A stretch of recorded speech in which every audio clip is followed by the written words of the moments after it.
Flat Earth Debate, Uncut and After Show. I'm your host Nathan Oakley, and if you're new to the channel or you've not done so already, then be sure to subscribe, hit the bell notification icon and join button to keep up to date with the Flat Earth Debate.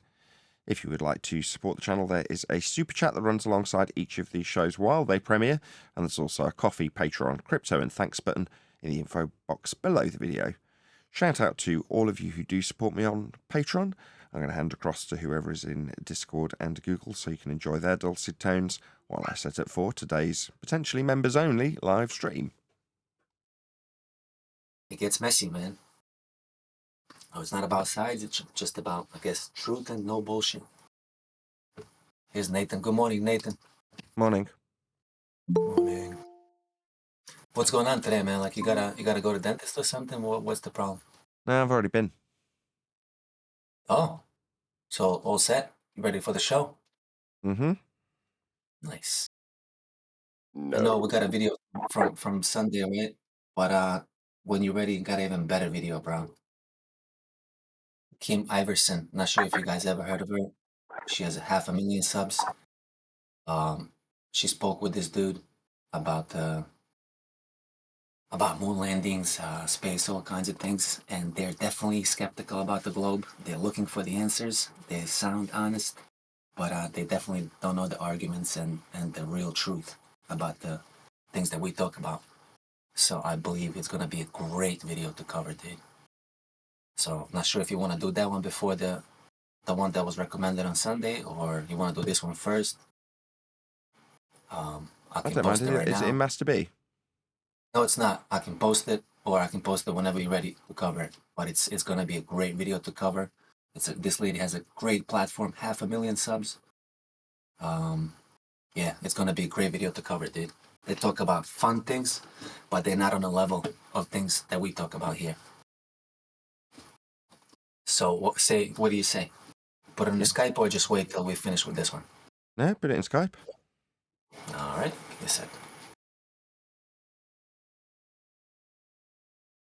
Did y'all ever get a time set for the book? Wednesday.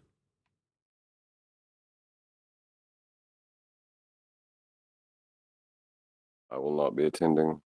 I'm going back tonight, so I'll be back on a coma-induced sleep.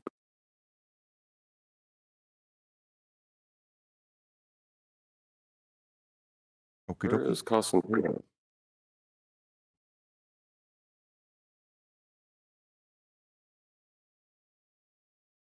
All right, it's right there, man. Thanks. I just need 2 minutes to go make my coffee real quick. I'll be right back.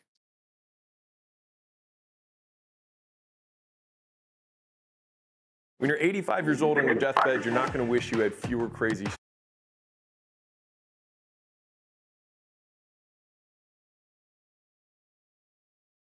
Where should we begin, Mark? I want to talk about the cosmos. There's so much other stuff. You talk about so much other stuff, but Who is she speaking to?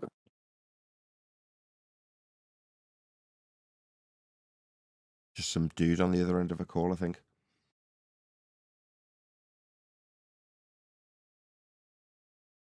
She said Mark. Is she talking to Mark Sargent? No.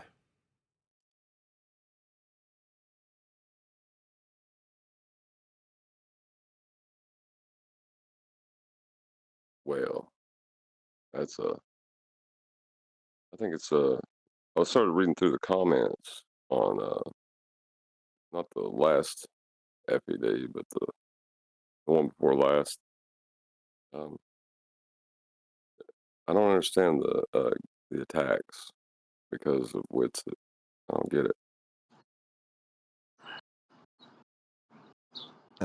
What do you mean you don't get it? Like, Drop the link. If what he's saying is false or contradictory, what is wrong with pointing that out? I don't get it. Nothing. What's more egregious is he's doubled down on it. Oh yeah, Yeah, lies about lying about a lie. Like, come on, dude. Like, then there's people defending him, which is insane.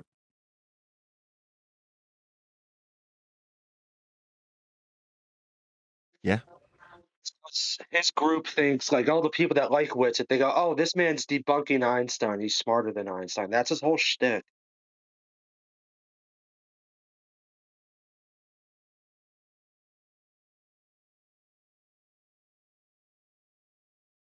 Yeah, I guess it's just weird to me that the people buy into it that much that they would, they left the globe, but they just thrown their lot in with the first person that they seen. Is that what they're doing now? Now they're just filling a void that the globe left. I think. I don't know. I think you're right. I don't know that It's though. It does seem to be what it is, isn't it? yeah, just like when you take outer space and traveling the nebulas and discovering new life forms, all that gets taken away. You gotta occupy that space with something else. So why not free energy and ancient Egyptian Wi-Fi and George Washington really had a bunch of robot armies and stuff. Nonsense. It is, but like, why trade? Uh, it's like one authority has failed you, so you immediately appeal to another. I don't know. It seems desperate.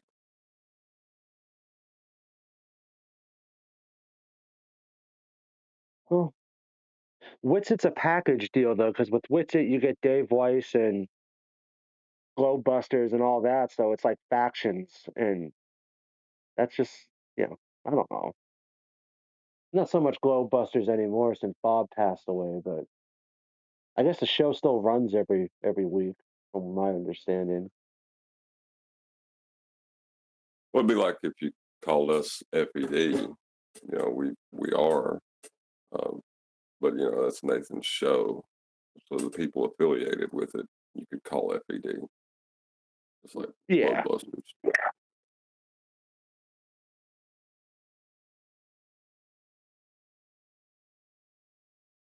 yeah. Because when I first got into flat Earth and stuff, I was really confused because I was watching Globebusters, but then I found another show called Ballbusters. I'm like, oh, it's like the same genre but a different show, right? I'm like, oh, this is cool. I didn't realize there were so many different things to choose from.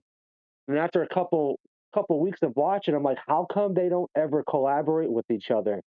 And then I realized that it was like I was watching Globebusters and they were making fun of some stupid grocery delivery boy. And then at the end of the show, I'm like, oh, they're talking about Nathan. And then that really confused me. I'm like, why are they enemies? Like, uh. And then of course, you figure out what's going on, and one side's full of crap and one side isn't. Yeah, it's a shame that some people can't see it. You know, like, you have one side pointing out the emperor's naked, right, and the other side's telling him, no, there's clothes there. If you can't see the clothes, you're a moron. You know, and they're buying Right. that. Ether robes.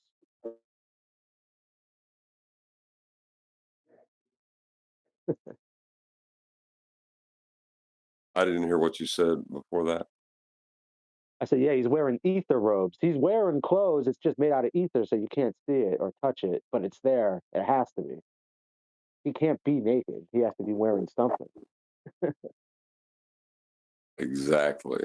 That's the kind of logic we're running into. Hmm. Desperate.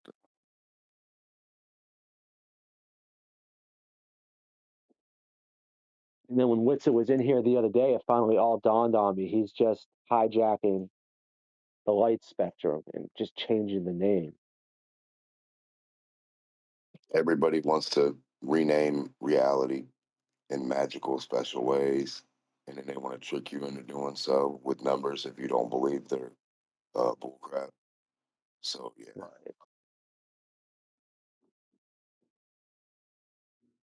they're like, well, if you don't believe this, 5 plus 5 equals 10. Do you disagree with that? And you're like, well, no, that sounds right. And they're like, well, ha, gotcha. Show me 5 in nature.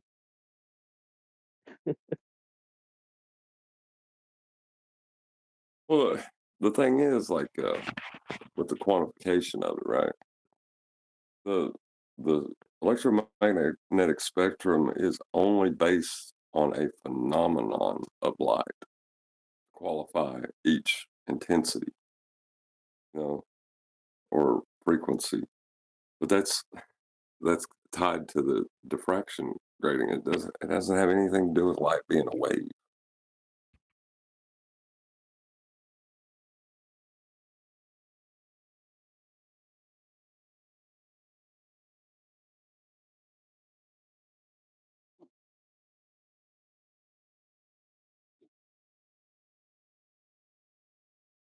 You're saying stuff, but nothing's coming out, Baxi. Is it just me?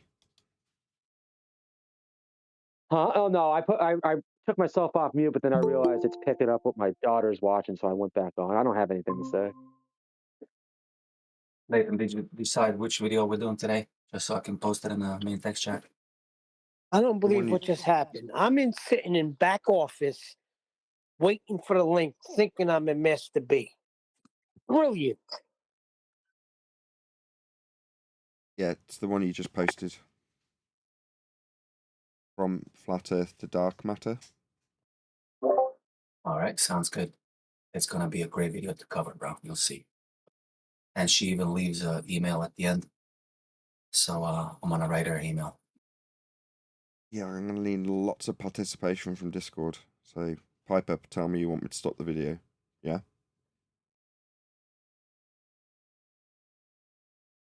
You guys hear that? We gotta pull it together. We gotta talk a John, bunch. just be yourself, John. Thanks, Neil.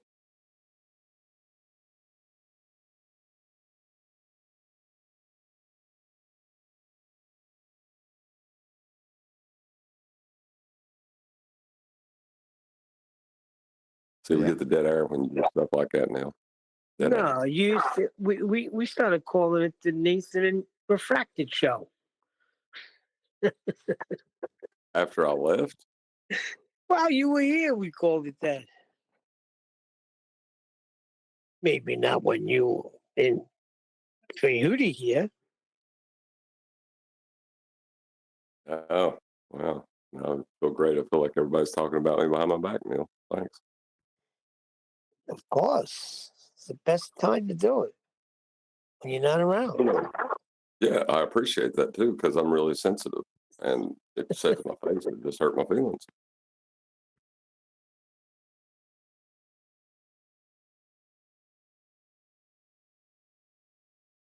So we're doing a video or something?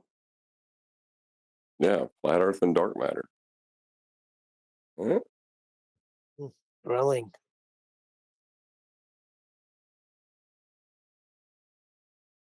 So how things been with you, Neil? We ain't really got to talking. I'm freaking wiped out. I just got back from Radio City Music Hall doing freaking staircases there. And it's a padded match. And my freaking, it just drive me insane. The steps are almost like 20 feet wide. And I go down this long freaking staircase that goes into like an arc. So now I have to deal with rounded steps, curved steps. It's just a pain in the neck. Did Butterbean try beating you up again?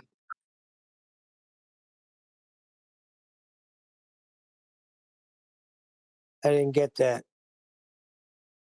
Butterbean. Yeah, I asked if Butterbean tried beating you up again.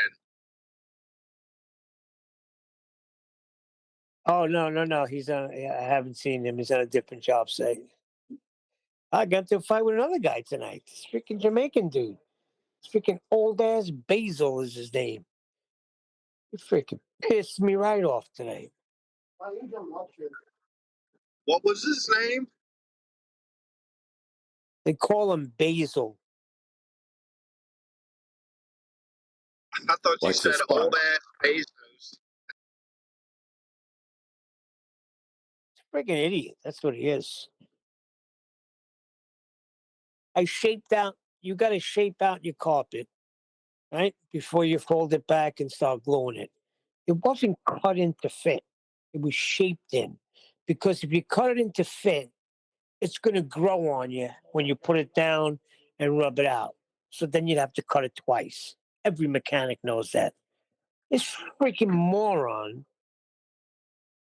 says something. Hey, did you put this in here? I said, yeah, I shaped it out. It's not cut into fit. You can't leave it like that. That slap just pissed me off. I'm like, listen, this is a work in process. If you see me leaving and it's like that, then you could say something. Don't be starting your shit now so freaking early. It was really late, but it was early. Oh my God, it's back when I was an apprentice electrician. That used to be something people would say to each other all the time. They'd walk up and say, "You ain't gonna leave it like that, are you?" And then just walk off. He's a freaking idiot, because day before, this asshole cut the freaking steps 3 times. He cut the bottom step, and 3 times he cut it wrong. And 3 times I seen what the problem was. How do you Basil. uncut a rug, though? How do Well, you uncut because a rug?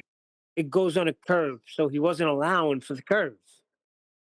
He was cutting it off too pattern short. So like 3 steps, we used them for the steps above because they got smaller, but it's a lot of waste. And then he said something. He said something at the end of the day too. Something that I was moving too slow on something. He said, "Listen, you caused this 2 freaking hours with your freaking cutting your shit. Don't freaking get on my ass now." Just one of those types of guys.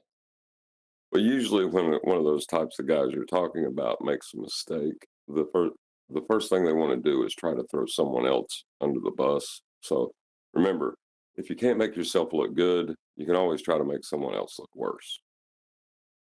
And if that mug can't cut, you do the cutting. You cut the stairs in and let him do the other shit, man. Say, hey, man, you do this part. Yo, Take your break while I'm gonna cut the stairs in.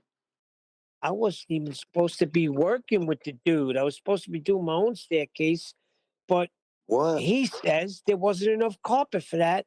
I had to wait till he finished his to see what was left. So I figured I'm not going to stand around and wait, so I'll start working with them. Right after that, I was like, yo, Basil, just show me the freaking where the carpet is so I can start working, because I'm not working with you. Because I'm going to hurt you. I'm going to hurt you.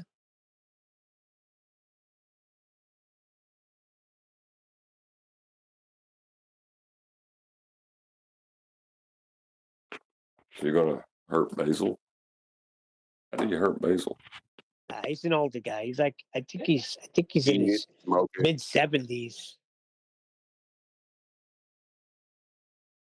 Ouch! 70-year-old man tell you you're going too slow. Yeah. So, Listen, I don't Hey, have a problem. He said he did this the third time he's doing it. Apparently, it's Bloomberg, Mayor Bloomberg carpet. He's involved in it somehow. He bought into this type of carpet. It's called Axminster.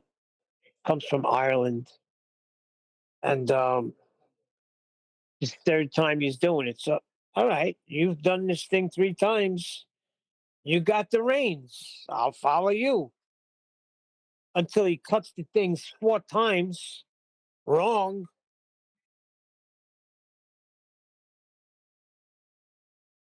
he just don't know how yeah, to he cut might. circles.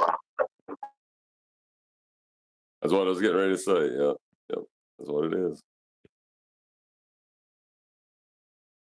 That old dog knows how to cut straight lines and do them good and fast. You better keep up with them straight lines. That's another thing. He doesn't even like Axminster. You don't cut the carpet on the face. You flip it over. You could take a pencil and it runs a bead on the back of the carpet. Beautiful. It just makes a perfectly straight line. And then you cut it from the back. You don't cut it from the face. This dude's up there cutting a carpet on the face on top of carpet that's down. I'm like, yo, I can't work with this guy.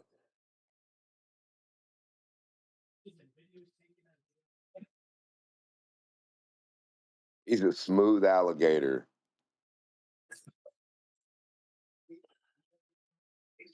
Where's this video? Oh, waiting for the live show for that? I believe so, Neil. Oh, It And was already there. and You can check it out. I'm actually reading the comments right now. It's just mind-blowing ignorance. For the people in the Discord, it's already there. Check it out. It's in the main text chat. Feel free to leave her a comment. Nathan Oakley's covering the video. But the amount of idiotic comments from global believers, the amount of logical fallacies is just, holy cow, dude. What is going on, man?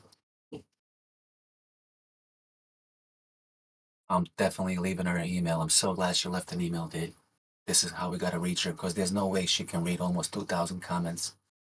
And Globers are so invested, they're writing paragraphs of logical fallacies, dude. It's hilarious, man. paragraphs, huh? That's only Yeah, supposed to she's be on the right page, maybe but 4 she's definitely sentences. started. Sounds like she just started researching, right? So she's a surface scratcher so far, talking about moon landing, telemetry data, pictures from space, stuff like that. Like we all did in the beginning stages, right? So you can definitely tell she's an honest person looking for answers. I just don't know if she's gonna be able to handle what's coming at her, and she's gonna get a lot of opposition. She already does, dude. People are telling her, "Don't go there, don't think that, don't say that," like stuff like that, dude. And a whole bunch of Listen, you logical can't let fallacies and their anybody leave the cult. explanations. You know how that goes. They don't want you to leave the cult. Yeah, pretty much a lot of triggered global believers. A lot. And the I people that can't agree tell with her you. just kind of like, yeah. Sorry, John. Go ahead, man. No, you go ahead. I'm sorry, I interrupted you. No, nothing. I was just gonna keep on going about comments. Go ahead. I was just going to say that telemetry data. I would have loved to seen how they faked it. Like how would they describe their journey? Number And 6. you're gonna need a flat Earth for that. With a bunch of flat planes. Yeah, I they would mean, have had there to. never was any telemetry data to destroy. If they never went anywhere, how can there be any telemetry data to destroy?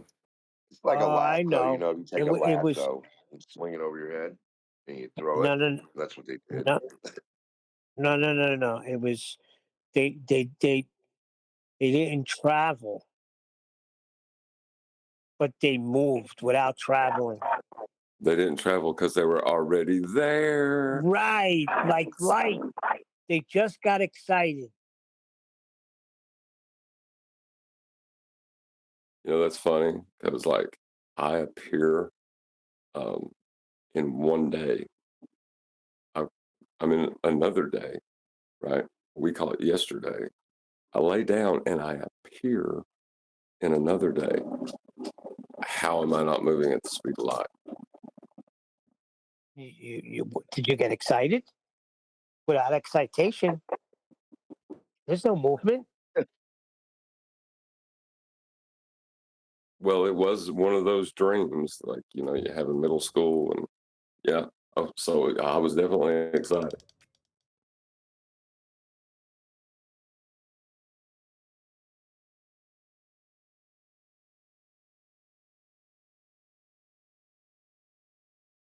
Nobody's going to build off that, make a joke off the backside. I mean, I've left myself wide open for all kinds of. I was gonna say it, but it's kind of over. Whoa. You did the joke right there.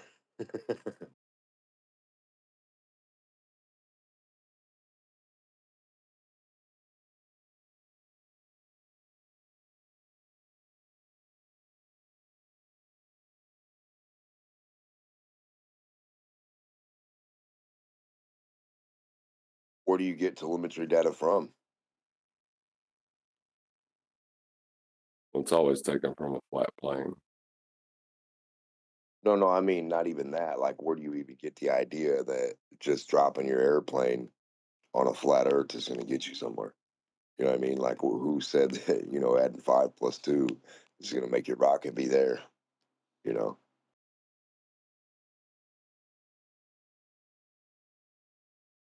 Just saying the I'm not idea of sure. telemetry itself is like worthless. It's like it means nothing without being able to get back and forth to your point. It's like if you and I got into a car and went somewhere, then you could trust whatever we might make up about data, even if we had some or not. But if you didn't ever see us get there actually, then you'd be like, I don't care what data you got, I'm not seeing you there. So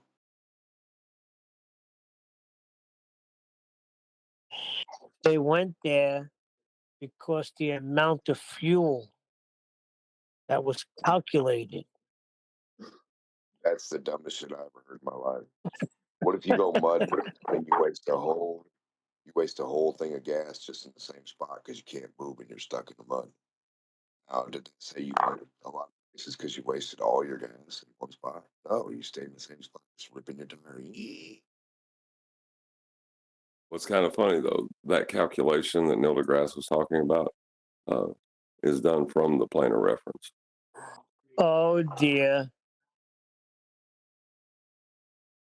Yeah, it was done with resistance too. Yeah. Well, no, you have to add geometric considerations after you calculate from the plane of reference and say that that isn't actually where you're taking the measurements from. It's the center of Earth.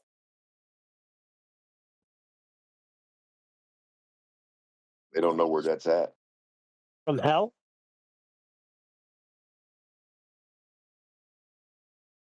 It's in their mind. Yeah.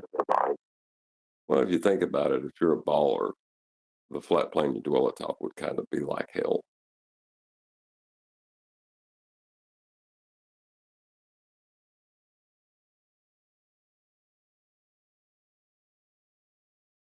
I think Nathan's supposed to be starting the show now. I don't know.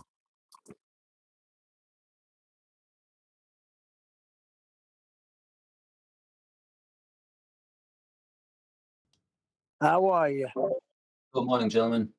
Good afternoon. I, Good afternoon. Any evidence of the distance to the sun? Nope. Any evidence what the sun is? No. You're asking for a distance, and we don't even know what it is. It would help if we knew what it was. I'll agree with that. but what it is irrelevant to distance. We have plenty of Okay, useful things that we can do with the sun, though, regardless of not knowing what it is. Aspects of where it is above we can definitely utilise. is it physical? I have no idea. That doesn't have any bearing of where it's above at a given time, does it? Well, Or the given action or that attribute of what physical we get is, from it. Hold on, I'd whoever it is in Discord first. Is it Chuckles? I said, or the action or attribute we get from it. You know what I mean? The action or reaction we can record from it happening or what it does. Yeah, we can work with that. But we don't know exactly what the medium is,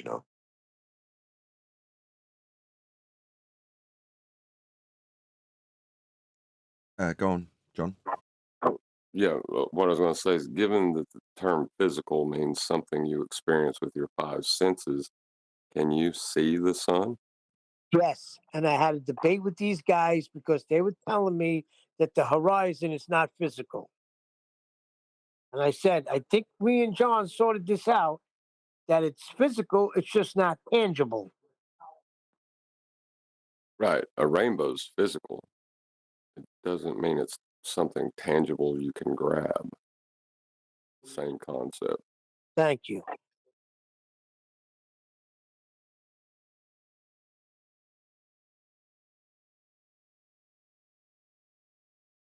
Next question, Sir Oakley.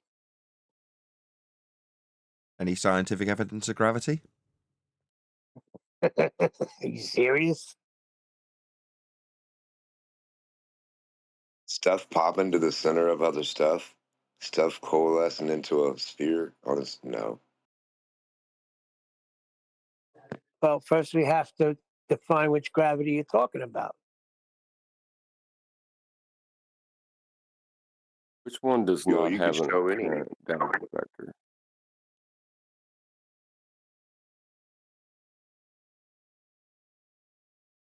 I didn't hear you. He's talking about Oh, the pseudo reference, pseudo remaining force space concept conceived by Einstein, 1915. That's what he's talking about. There is no scientific proof, no. It's a concept. So you can't science a concept.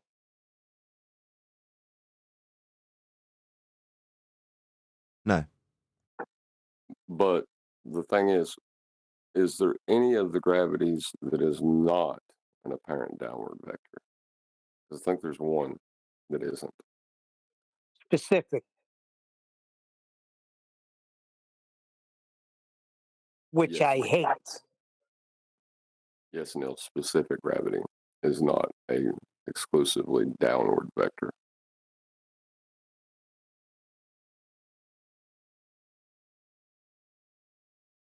Okay. Yeah. How about any single viable hypothesis from any of the fields of astronomy, cosmology, or astrophysics?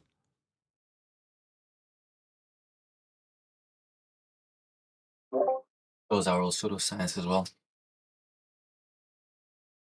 You're going to like this new one. Any evidence that you can have pitch data on a globe? Negative. Yeah, pitch data will require a horizontal plane of reference. No, spheres they don't have that. There are no horizontals on a globetard. I feel, given that we had plenty of discussion about it, and then there was sort of no discussion after it regards to housekeeping question and pitch data, I'm quite happy with the question as it unfolded when we last discussed it. And the end result is you can't have pitch data on a globe. That was the conclusion we drew. So any evidence you can have pitch data on a globe? Brian joining. Maybe he objects. We'll find out. He's a good person to ask, given it's him gave it the most exposure. Hey, Brian. Hey, Nathan. Hey, everyone. Got a housekeeping question for you. Okay. Any evidence you can have pitch data on a globe? No, because you don't have horizontal to have pitch data. Well, the reference for the pitch data doesn't exist. If I was asked, Horizontal doesn't exist. Wait a second. You can have horizontal if you look at it on the picture you got on your screen right now. On the top of the globe, a straight line across. It'll be hanging Where's over the the top of the edges. globe? Well, how is that going to work if you're at the equator then, Neil? Oh, I didn't say it was going to work. Well, the thing is, that line, that horizontal at the top, isn't with respect to that ball.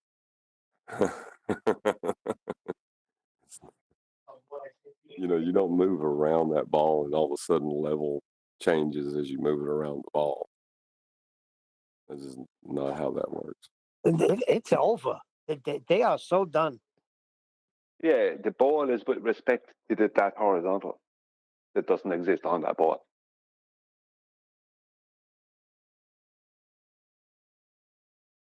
It can't. Everything is bent. But you have no Dingleberry. constant orientation.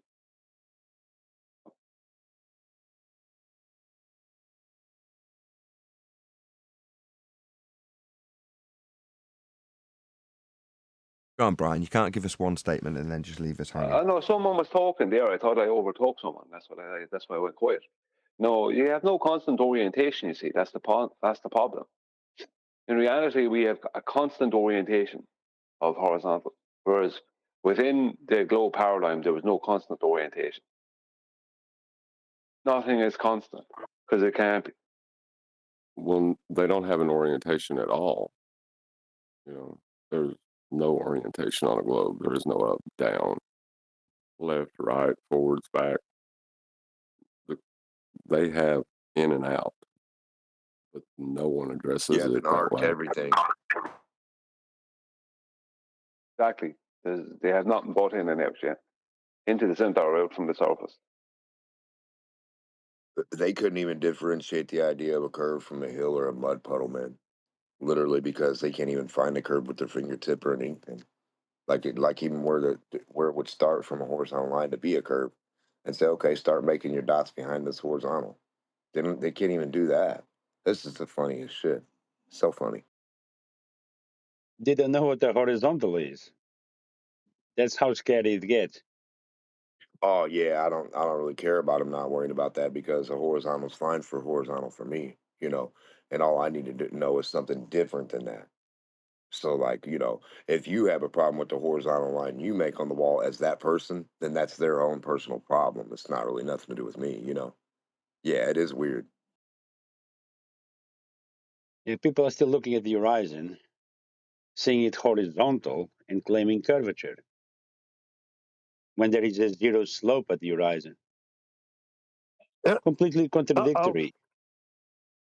No matter which direction, even how they say one is supposed to be longer and then the other way from no, they're both the same. They give you the same format of reality of a horizontal line no matter where you look, every direction. Yeah, you can't have a horizon on a globe. That's 100% correct. That would be an obstruction on the globe, a curvature, a real edge of a curving surface that will hide or obstruct the objects in distance. That's an obstruction. That's not the Yes. natural limit of your vision, which is the horizon.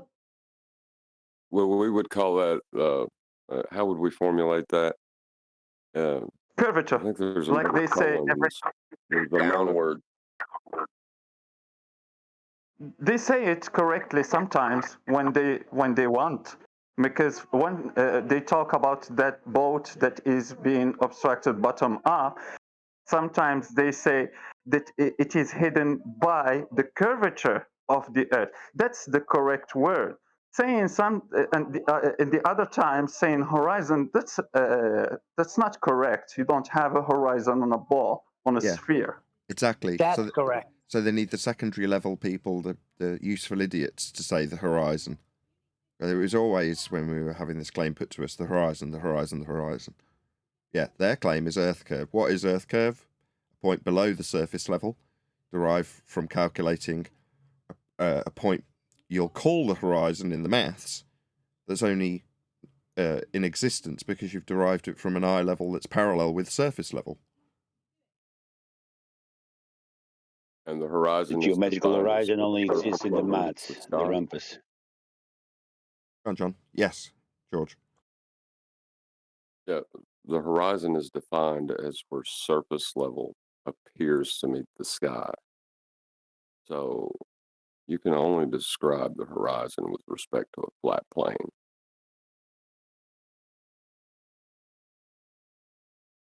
The horizon has rate of slope 0, as all horizontals are parallel to it.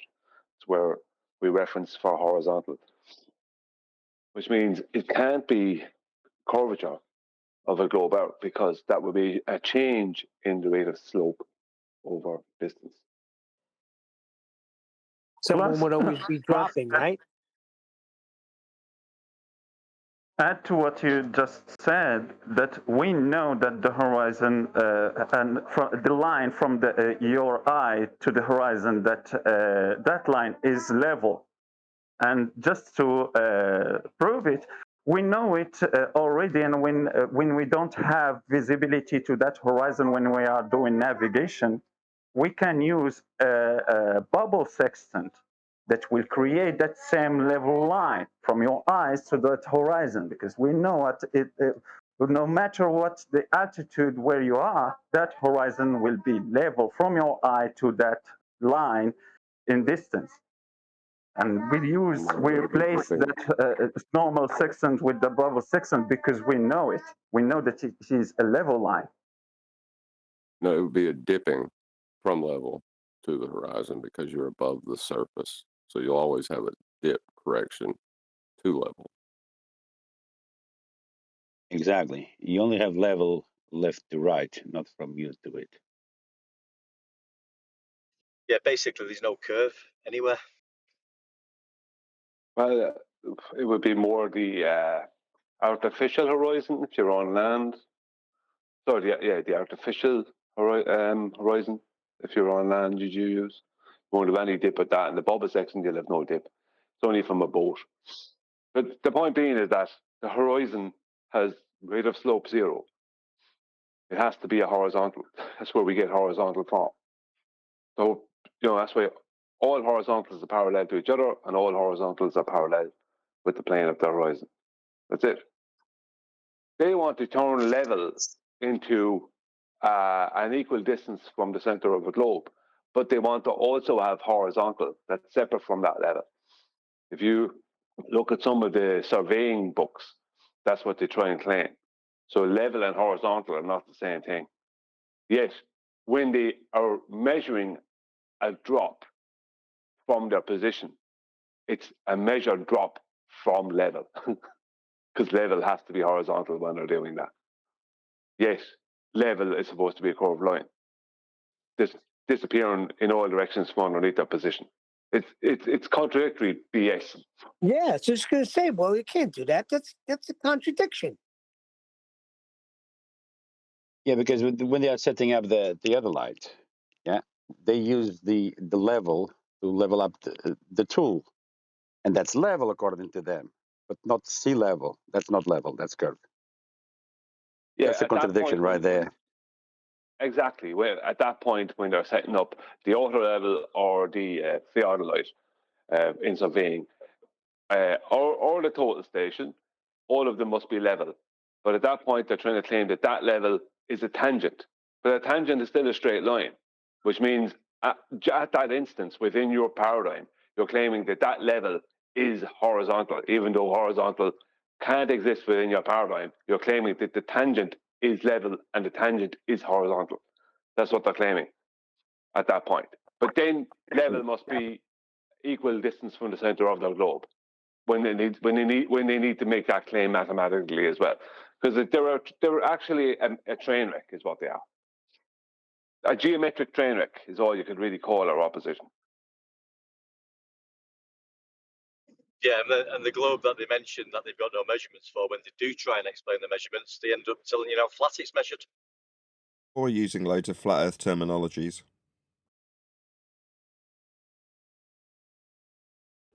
Well, would those be? It would be nice if someone had a list Oh, wouldn't of it be all those handy? terms.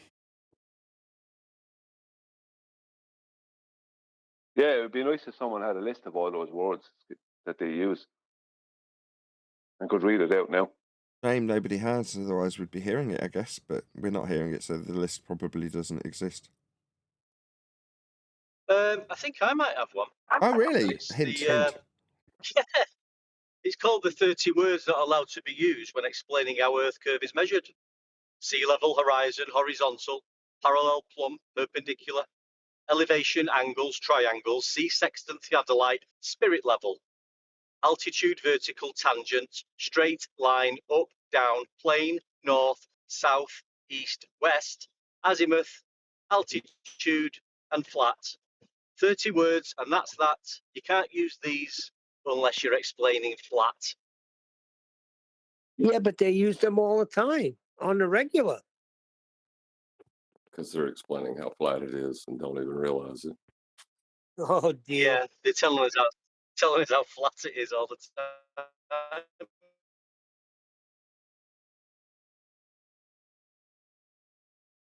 Yes, they are. It's good to know. Yeah, One Deck rightly stops people when they're using these terms. It says you can't use that. You need a flat earth for that. It's been abbreviated to no. Oh, it's instead of you need a flat Earth for that, you just tell them no, you can't use that word. Just no. Yeah, you can't use that word. If they say I can, well, justify your use of the word horizon. When There they isn't one on the globe. created that idea of the globe, they found that those words are already there and already used by people, all people in the world. So those words are not just used by English speakers. It's just they have translation in every language. So when they created that idea of the word, they found them and they couldn't get rid of them. So they had just to change the meaning of those words. They couldn't call it a curve Eisen because it's not a straight line. They can't.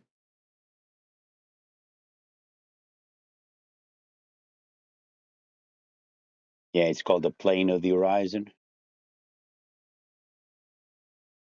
We need to mention the plane rather than just the horizon. Well, they're kind of a Whatever sticky you- wicket as far as those words are concerned because they can't change the meaning of them, else you won't be able to relate them to reality. So you gotta keep the meaning, but deny certain aspects. They're also allergic to physics, actual physics, and demonstrations. Most all Globers I've ever met, there might be 1% that tries something, but yeah, they're all allergic, literally. Yeah, and when you ask them what tool or equipment they use to measure curvature, they start naming elevation angle measuring tools. How bizarre. Yeah, there's a whole bunch of them they can't use. As time progresses, we'll find that almost everything is incapable of use in practical application by a globe believer. Because in practical application, Earth is flat. Even a 3D ball isn't usable to demonstrate a globe. Isn't that the funniest thing? That's the funniest thing to me. What? Well, I think he might be referring to how they say that the horizon's refracted because of the black swan, and you can't no longer hold up a ball to describe the Earth because you don't have that geometric obstruction. Oh, you're saying in physical reality, because of their claim of 7/6 of a radius value in mathematics that derives the sphere edge horizon from parallel eye level and surface level, that reification can't exist merely because they say we can't see our own hand in front of our face? True, but the least of their concerns.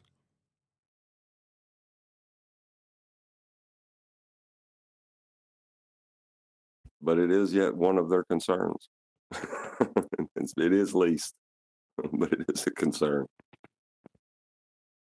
I would be more concerned with the use of surface level and parallel eye level as they're on the list. Yeah, I was talking with one of my coworkers about that, and I had him so that he wouldn't accuse me of cherry picking or something. I had him pick which Earth curve calculator he wanted to use, and he could not find one that didn't have surface level as a horizontal plane. Can you believe that? Oh dear.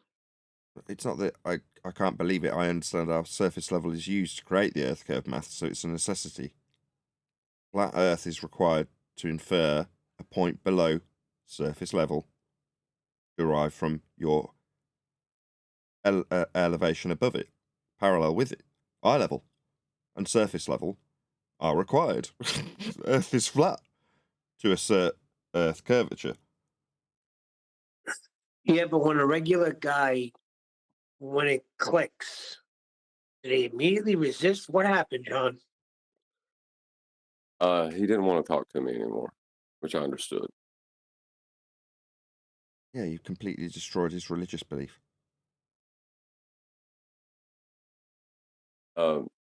He did come back and talk to me later, but like he never wanted to talk about that topic ever again.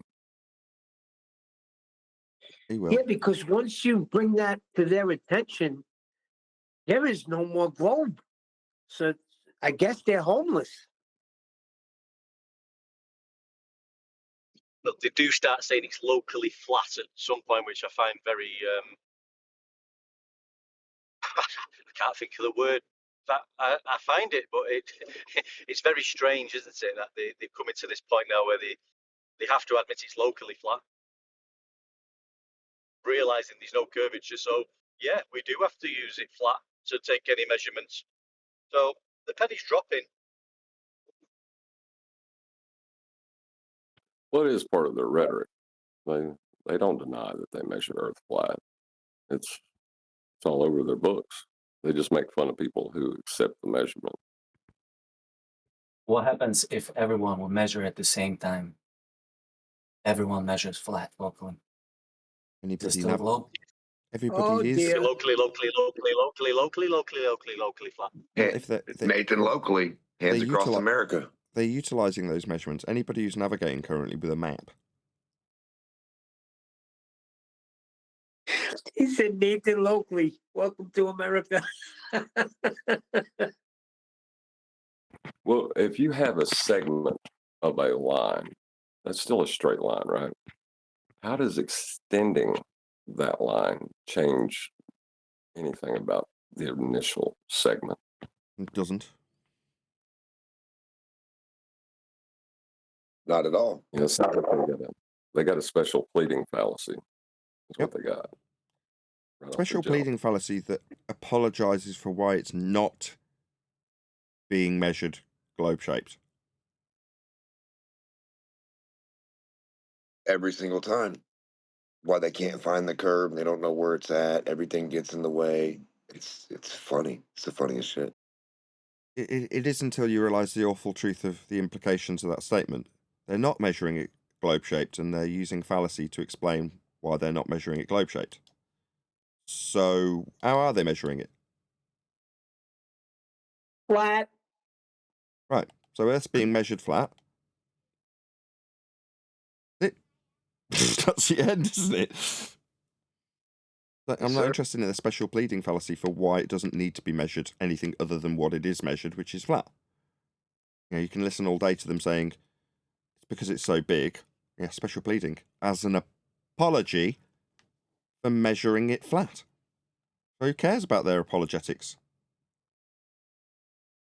Yeah, basically, their argument starts after the conclusion of our understanding.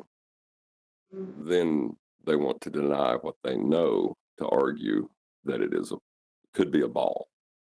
It's an argument for ignorance. Yeah, the mountain's so big we can't measure it. Not at all. You can test that every day just by doing a simple thing. Whenever you go, wherever you go, take with you a gyroscope. You will never ever witness, no matter what is the distance where you go, you will never witness that gyroscope tilting away from you, just keeping its horizontal, and you will just follow that curvature dipping away from that horizontal. No, it will never ever happen. That horizontal and you and the floor underneath your feet will always be parallel. It will just go in a straight line. That gyroscope will never tilt. In a plane, in a train, in a car, just walking by using your feet, that gyroscope will never tilt away from that line, horizontal line. And that means that the floor that you are going on its surface, it's just level. Because you use that gyroscope, because we know that gyroscope maintains its direction in space. So we use it to just establish level for theodolites and some equipments. And we use it to just also determine the horizontal line where the plane is going. That to just notice if the plane is pitching its nose up or down, or if it is following a curved line or level line. So that level line will never tilt away from you, wherever you go. That's what the pitch data says. Right? Yeah. Yeah. Hey So guys, latitude I just measurements. got a call from. I just got a call. I got to step out for a minute. I'll be right back. What was that one deck? Saying, yeah, and that's what latitude measurements say also, Neil. Anything you look at is telling you all roads lead to a flat Earth. All roads.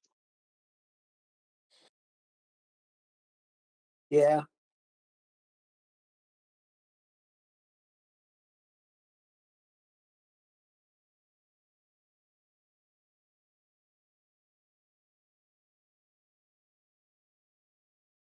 It's fantastic at this point, though, isn't it?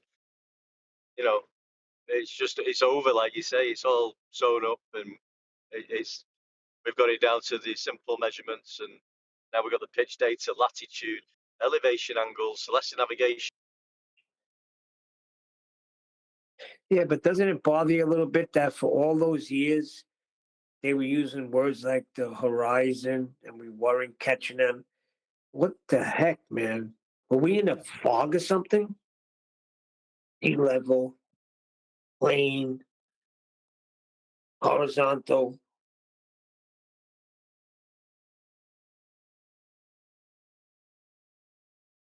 Yeah, it did Oh, we feel. were. I It's was just just a about to case agree of as not well, Brian. everybody was joining in on the argument. We were allowing it to happen. We didn't know any better.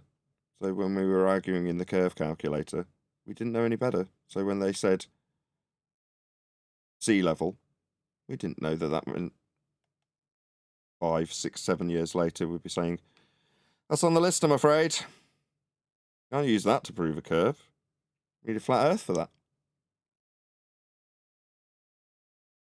Yeah, but Brian says we were in a daze. Explain, Brian.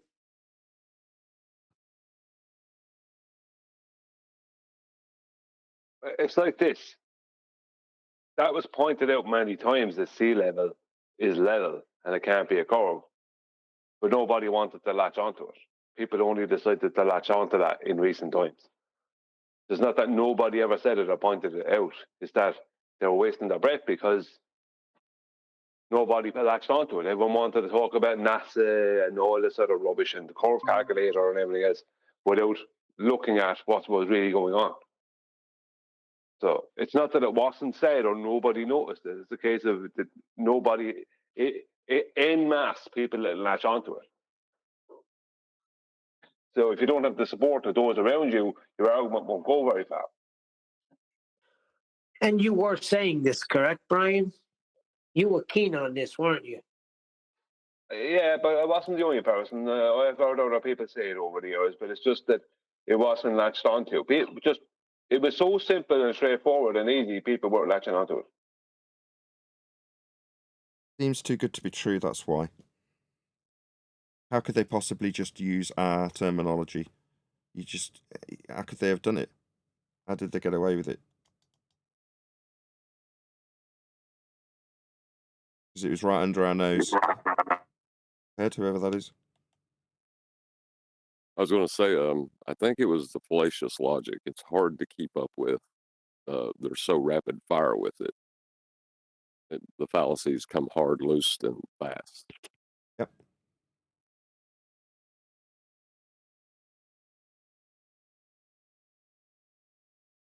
At the moment, I'm having an issue with them with the word weight, their understanding of weight.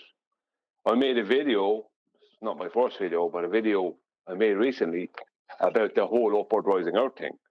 And who's left arguing with me are the ballers. They can't understand how you can't be falling unless you have weight. If you had weight, if you're falling, it means you have weight. Because if you didn't have weight, you wouldn't be falling. They can't understand that basic concept. They just can't get it. And they can't understand the concept of if you don't have any inertia because you don't have any weight, if you have no weight, you have no inertia. So you have no resistance to acceleration. So if you were standing, if the Earth was rising up, it would just blow you straight up in the air because you have no resistance to that, to the acceleration. But they can't understand that. The ballers are left arguing with me. I have several ballers arguing with me past few days. All the people who are promoting the upward rising Earth, they're not even there anymore. In the comments, it's the ballers. You can't understand that if you're falling, it means you have weight. Something has to have weight before. Otherwise, it wouldn't be falling. That's the whole point of it. Like the downward vector. They can't get it. They literally, I mean, not just one. I'm talking, I don't know how many of them can't get that. They can't understand that basic concept. But what is weight? The downward vector. Well, you need two things for falling. You need two things for fall: weight and a flat plane. Yeah, you need down. Maybe that's the problem. Exactly. I watched a Up and down is Vsauce. in respect to a horizontal plane. Watched a Vsauce video today about on a globe you can't know what up is. And while I was covering it, I was thinking, yeah, we're saying the same thing. You know, you can't have directionality that's obviously with respect to a plane of reference on a globe.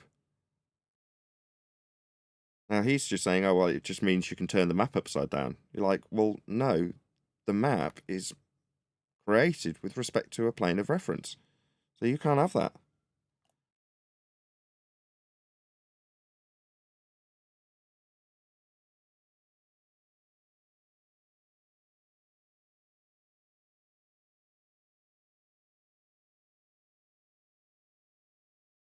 Yeah. Yep, it's always been flat. It's always been measured like that. I was going to say, it's one of the words on the list, isn't it? Up. Yep, up's on there, up, down, Yeah, north, they south, just east, can't have west. it. Yeah, Wait a second. Can you repeat that, Nathan, with the map? What did you say? I said I watched a Vsauce video where he's saying, you can draw the map upside down and just change the font so that the font's upside down, and that could be your reference for the world. And he's saying on a globe, you know, you don't know which way up is. I'm like, yeah, but up on a map is Cartesian, and that's how it's created. It's a flat system. Yes, up is the Z, zenith. Yeah, exactly. So it Up doesn't. and down are the zenith and the neither. Well, Oh well, if you know what I mean, you can call it the zenith as well, down. But it's all with respect to sea level, which is an XY horizontal plane within those coordinates. Yeah. So they're making apologies for saying, or seemingly covering up the fact that they can't have up. Is that a recent video, Nathan? Yeah, it's a Vsauce short I watched. I can only Yeah. assume his videos tend to be very recent when they're presented to me as I flick through the shorts, because I'm not looking for anything specific. Well, it wouldn't surprise me if there's someone like him addressing it, because I mean, what we say here, he doesn't directly address us, but eventually that nonsense gets to him. Son of a bitch. And people like him. Do you know what I mean? You know, Veritasium and that. Oh, my graphics card keeps crashing. Ugh. Yeah, it's the pebble effect. You drop a pebble in the lake and it ripples. You know, we cause ripples here that affect big anti-flat earthers within this community who are the most vocal and paid attention to by the algorithm. So in a way, we are affecting the rhetoric. Oh, we absolutely are. Absolutely. Even a couple of years ago there, Neil deGrasse Tyson was addressing something that I said concerning Einstein. So that somehow made its way to him. Because they, at the top graphs, they have to start doing damage control at the top, upper top brass prior to the public catching on about why he's saying this. Do you know what I mean? Why is Neil deGrasse Tyson saying that? Why is Vsauce saying that? Why is he making this video? You know, it won't become clear straight away. They're trying to get ahead of the problem.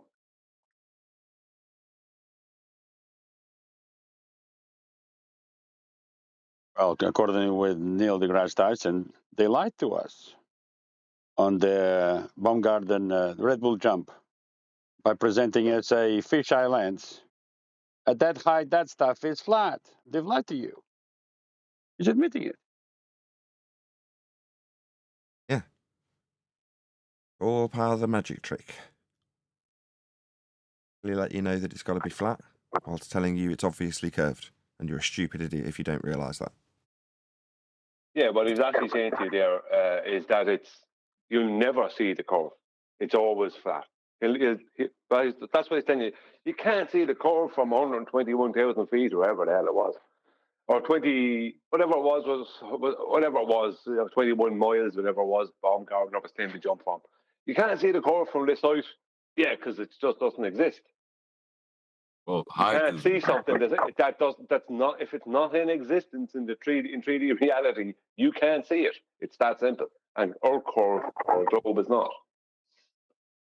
Right. Well, The to height even above sea describe level. height, you need a horizontal plane of reference. You know, that you've got to have a horizontal plane of reference to describe height. So when he says that 21,000 feet above surface level, you're not going to see the curvature of Earth. Yeah, duh. You know, there's no curvature. We're talking about height. They've been talking about altitude, and they can't use altitude because you're going to need like a level reference frame of sea level horizontal. Yeah, you can't use that when You explaining can't use the curvature. term It's not feet allowed. either. You can't use the term inch, feet, or mile either. They're all straight lines. Yeah, as per the scale on the map.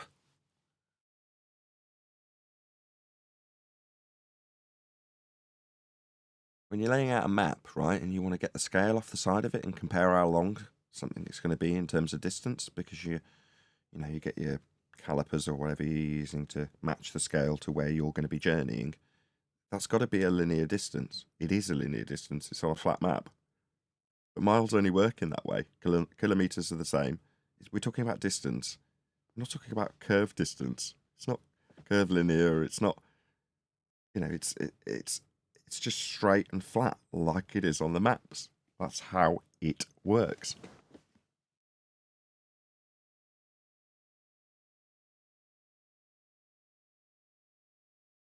Maybe instead of saying with, height is with respect to a horizontal plane, we could just say height is not with respect to a curve. Yeah. It is with respect to a horizontal plane, though. It's sea level, yeah. Yeah. When you're talking about altitude, when you're saying how high something is, you have to have something to reference it to. Yeah? You can't give Can't a be a height rainbow. in free space, can you?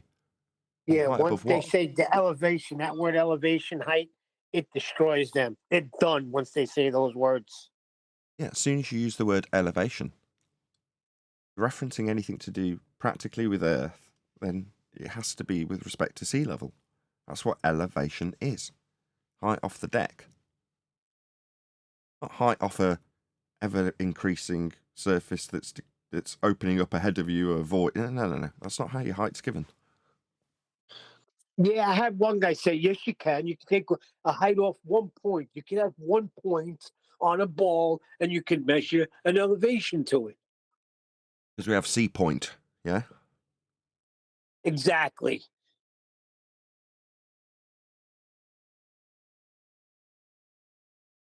Dot to dot.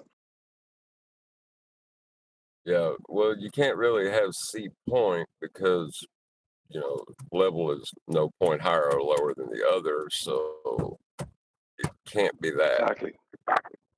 How do you establish what sea level is then? Because how do you establish what sea level is if sea level for Nathan is at a drop from where I am? I guess If you know that's what I why mean? they steal Like, all. I guess that's why they steal from all of One Deck's words. Yeah, they need to utilise flat plane descriptions and measurements to assert they're on a ball.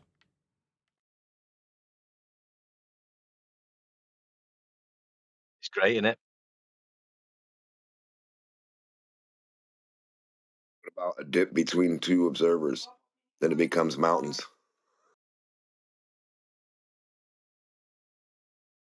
With respect to a plane also. Right, the mountains, the valley, all of it's with respect to the plane. Okay. Anything else on this? Because we've got a video we can cover. I can leave my game running in the background so it can stress my GPU. Hopefully, I'm just determined to get it to stop doing what it's doing. Yeah, we're ready. Okay, so we're going to be covering this today. Let's bring it up. This is Kim Iversen. As always, yeah, please she's a big, pretty big YouTuber. Never heard of her. I'm sure you have, which is jolly good. And I'm sure you, the audience, will be appreciative that we like to share the love here on Flat Earth Debate. So there's a link to this person's video please let them know at Nathan Oakley 1980 sent me with a polite comment that won't automatically get wiped out by YouTube's algorithm or the videographer themselves. So just let them know, and I'm going to spell this out in the most basic of manner, because some people will do this and it's not necessarily as effective unless you do it the way I want you to, which is literally the @ symbol and then all one word, Nathan Oakley 1980 sent me. And then whatever you want to put that isn't "you're an idiot, you think the world's a sphere," or "wouldn't you like to know about my great and wonderful philosophy of flat earth," just point out the fact that we've covered their video and they might be interested in hearing what we've got to say about that. So yeah, please let the videographer know. And it's, as I say, Kim Iversen, and I'm going to get Brian, as he was the one that interrupted this call to action, to do a little preamble on who she is and why she's popular. But like anybody, regardless of their size, everyone loves getting a few extra comments, a few extra video views. She's a videographer, right? She's on YouTube, so she'll appreciate your comment. And hopefully, if she were to respond, she'd do the same for me. That is to say, put a link to my video in her response video. That is the selfish motivation from my point of view. Hopefully she would put a link to my video if she was to do a response, and anybody else for that matter. But I think I've done enough of it's disappeared off the screen. I've probably done it longer than I needed to. There's a lot of people chatting. How many people are in the live audience? Is there more than normal? 107. About the same as normal. Okay, anyway, I'll put another link. Please let her know at Nathan Oakley 1980 send me. Brian, do you want to give us a little bit of a preamble? You said you were aware who she was. I know that she covers a lot of different. She'll cover political stuff and different things online. She's a little bit like Candace Owens, a little bit in that way, but she's pretty big YouTuber, well known. I wouldn't. Earlier on, when you said never heard of her, never heard of her like that, never heard of her. I haven't. Never heard of her. Right? Yeah, but there's a way of saying these things. You should say, if you want to be in her favour. Oh, I am unfamiliar with this particular videographer. How lovely.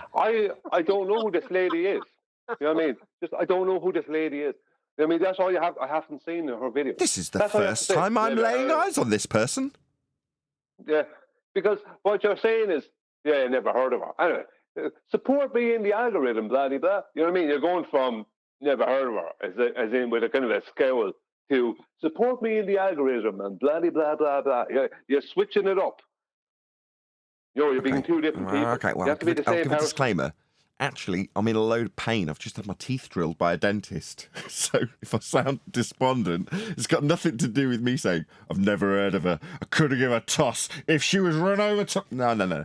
I just got a lot of pain in my mouth, that's all. I know, but she doesn't know that. Now she does. Now she does. I'm sure she's so delighted to hear it too. Anyway, any other things we should know about her? She's a bit like Candace Owens, popular, covers lots of different subjects. Anything else? No, I don't know what else. You don't have to be like that. Very negative. Should be like thinking that you don't have anything else to say about her, Brian. I mean, there's ways of saying these things. If you've got nothing else to add, just say, I'm sure she's a delightful lady. I just don't know a great deal about her. There's ways of phrasing this stuff. I'm going to have to call a referee for you, Stu. And we're only mucking about. Bloody hell. People don't understand. I know he's not a Brit, and we'll let Brian off for that. But we do have a way of bantering between us, and we're going to take the piss. Or try and get... When Brian shows his hand that something irritates him, I get out my little Brian notebook and go, that irritates Brian greatly. Remember to use it excessively next time you talk to him.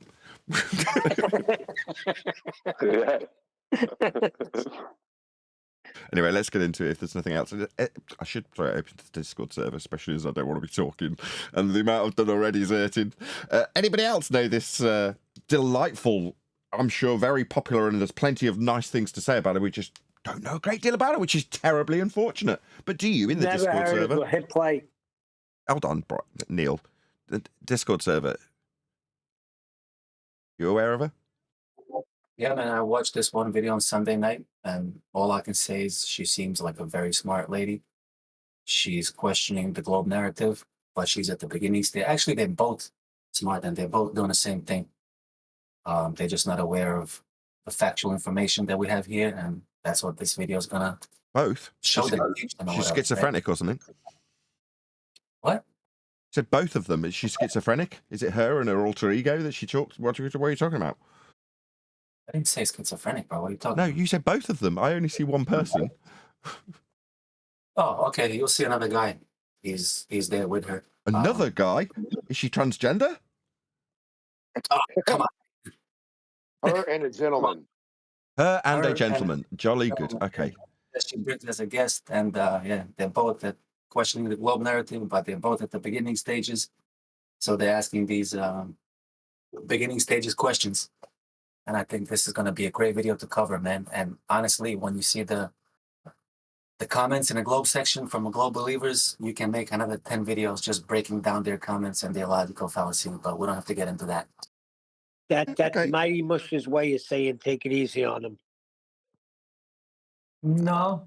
You can do what you want to do, man, but I'm just saying she seems like a very smart lady, and she's definitely honest and questioning the Globe narrative. Let's just provide the proper information. That's all. I don't care what you say, or I can only speak for myself. Okay. Anybody else? If not, we'll get into it. I want to talk about the cosmos, the end to the upside down cosmos, and get into. I am just going to put it out there. I am not convinced we landed on the moon. I'm not Not convinced. Okay. Well, if you're unconvinced, paraphrase, know this. The area above your head that I've had to travel through to get to the moon is claimed to be a 10 to the minus 17 Torr vacuum. If it was the case that the sky was a vacuum, then the gas you are currently breathing would have already dissipated into that area of volume, the space, because that's what gas does. Dissipates into volumes. That's all it does. That's not all it does, but in this instance, that's all it does. So we'd have never developed gas pressure to breathe if the sky was a vacuum. The very first gas particle would have come out of the ground and been presented with the 10 to the minus 17 Torr vacuum, and it would have sodded off into the sky vacuum to never return. And so with the second and the third, and we'd have never developed pressure. It hasn't got anything to press on if the sky is a vacuum. It isn't. Now that automatically debunks all claimed journeys through the sky vacuum, including but not limited to the trip to the moon, trips to Mars, Voyager, you name it. Anything that's claimed to take place in a vacuum is debunked by the second law of thermodynamics. It is that simple. They definitely did not go to the moon. Furthermore, it is one of the few categories that we can accurately ascribe liars their title of liar. If you claim to have been in a sky vacuum, you are a liar. It is that simple. Now, the rest of the tens of thousands of people who work in NASA, we cannot ascribe that label to, because I'm sure they're hard-working, honest people. But the people who claim to have been in a vacuum are definitely liars. There is no vacuum to be in. The sky is not a vacuum. If the sky was a vacuum, then the gas we breathe would fill the space. Anything? I have to make a correction. Feel free. Nathan, it's not vacuum, it's heliocentric outer space sky vacuum. Because there is a low-grade vacuum that is there up high in the sky. Right? The air pressure does decrease as you rise. Right? But that is created by the sun, and it can only be created within a container. Same as the gas pressure and the temperature. These vacuum gas pressure and temperature can only be created within a container. What they're claiming is all three without a container and a monstrous vacuum where all our air is not expanding out, diffusing out into. That is the problem. Not the vacuum, because there is a low-grade vacuum. I agree. So can you say that's outer controlled by the sun.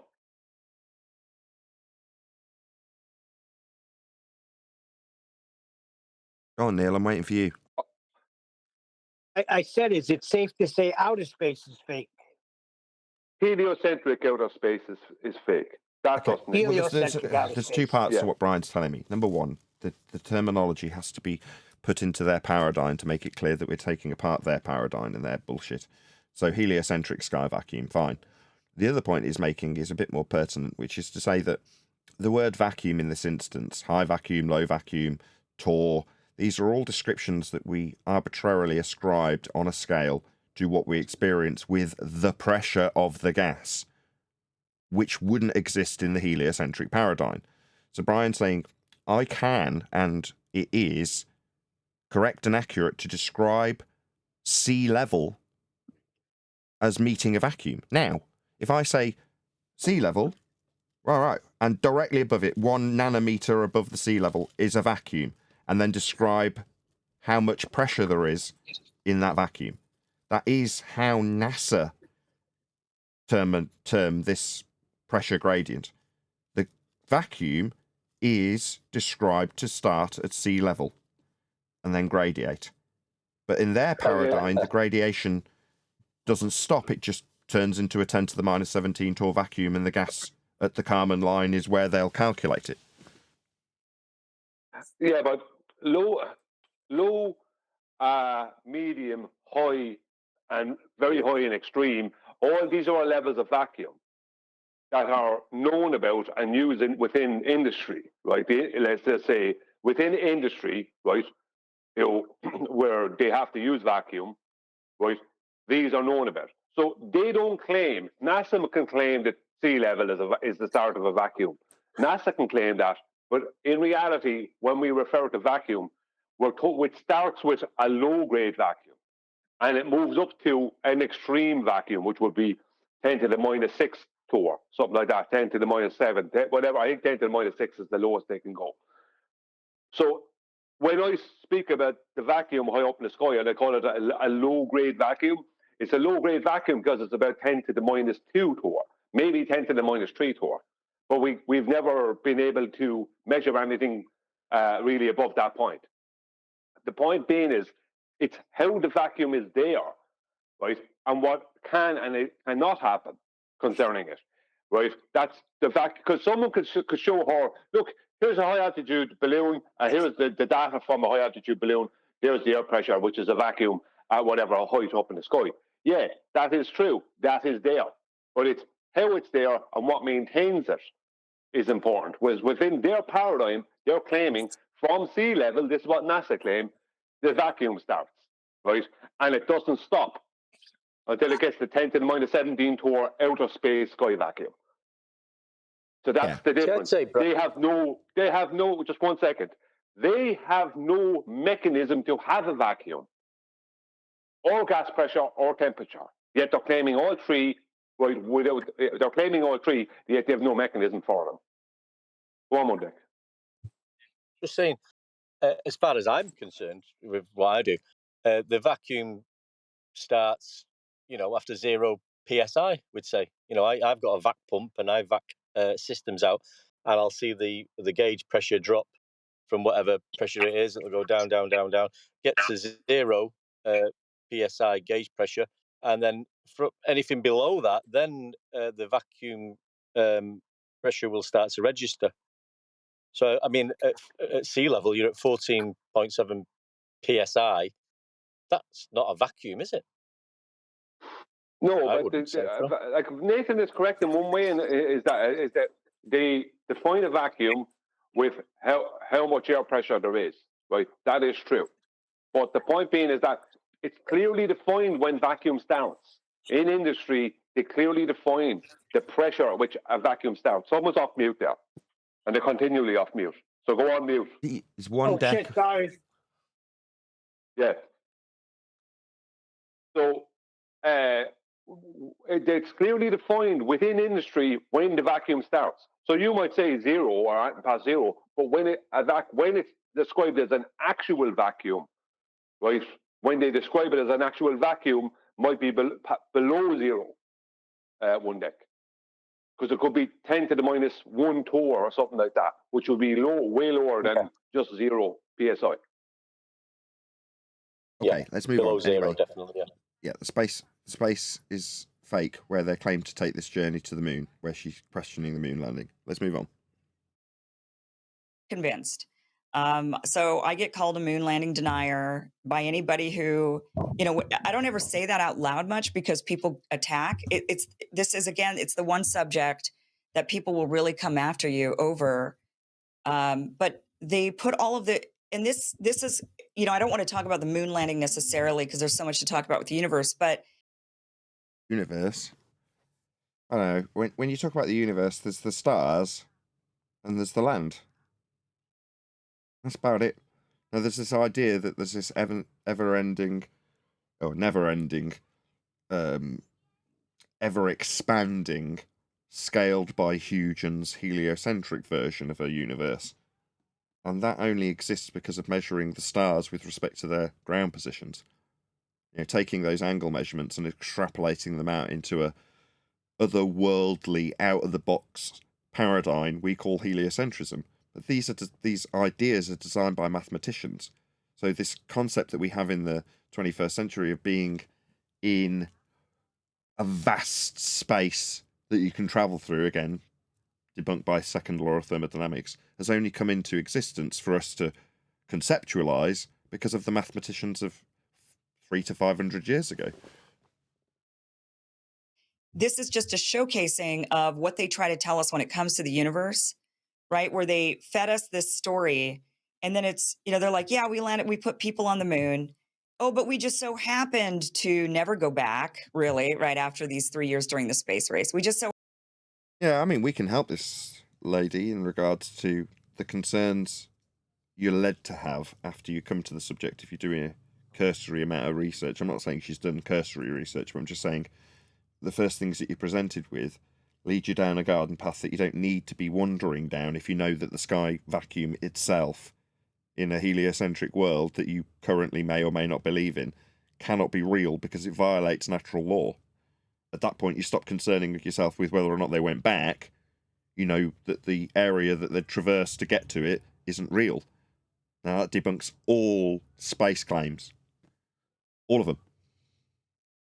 So happened to lose the tapes. That to me is like the biggest red flag. Oh, you don't have the tapes anymore. So you have no data, no telemetry data. It's all gone.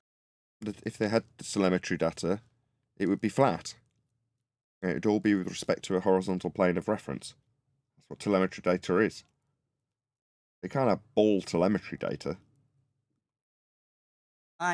You don't have the original video. You don't have any of this. They also say, and then there was that scandal where the Apollo 11 astronauts went and gave moon rocks, as like token gifts, and they gave it and then the Netherlands, I think. Again, she's going to start talking about petrified wood now, which is all well and good. Again, 8 years ago, I was going to the Space Centre here in England at Leicester with Martin Liedtke, and a whole bunch of other people. Sun and Moon Group members came along with us, if you remember that. Not that I was actually a part of that group, but nevertheless. Sun, Moon and Zodiac group. And we all toddled along and looked at the petrified wood behind a piece of perspex, along with a whole bunch of rockets that were held together with zip ties and dreams. Anyway, if you know that the place that they're claiming to send these tin cans held together with ratchet straps to is fake, that is to say there is no sky vacuum, you don't worry about all of the fake, backdrop, obvious cinematography work that they did, or the models, or not going back, or not having telemetry data. All irrelevant, really. Yeah, it's why occasionally we obviously do cover it because I'm covering it now. But typically, if we weren't responding to somebody who's, no offence to her, feasting on nonsense, we wouldn't cover it at all. We have no call to cover NASA at all in any context. Because literally everything they do is debunked by the second law. So we don't really have any reason to cover this. But it's nice to help her out and go, you can stop worrying about any of this stuff. It's all just folly. Because the sky's not a vacuum. They gave it to the Netherlands, was one of the many, which many of the, now, I mean, you'd think if you received as like if you're an ambassador and you received a moon rock from one of the Apollo 11 guys, you would think that your country would house this in like a glass case, like in a glass case, like in the embassy or something. Many of them have lost them. You know, you go around and ask them, where's the moon rock that you were given by Apollo 11? They're like, nah, we don't have it anymore. But then the Netherlands were like, well, we had it. But then when we tested it, we found out it wasn't a moon rock. It was like from somewhere, you know, here on Earth. So it's like, wow, she's really 2015, huh? Yeah, well, like I say, this is first foray into the Feast of Nonsense, isn't it? But okay, yeah. Again, I can't fault her. I did the same thing. I went and looked at the one in Leicester for the same reasons. But sky's not a vacuum. It didn't travel through a vacuum to bring back rocks. So what? Where did the rocks come from? Who cares? I could. Right, and if she's sharp like they say she is, she'll understand when you break down it violates natural law, and you can't have gas pressure without containment. She will pick up on that. Thanks, Neil. Like really difficult to believe. So what's going on with the universe and everything that we've been taught? There it is, complete.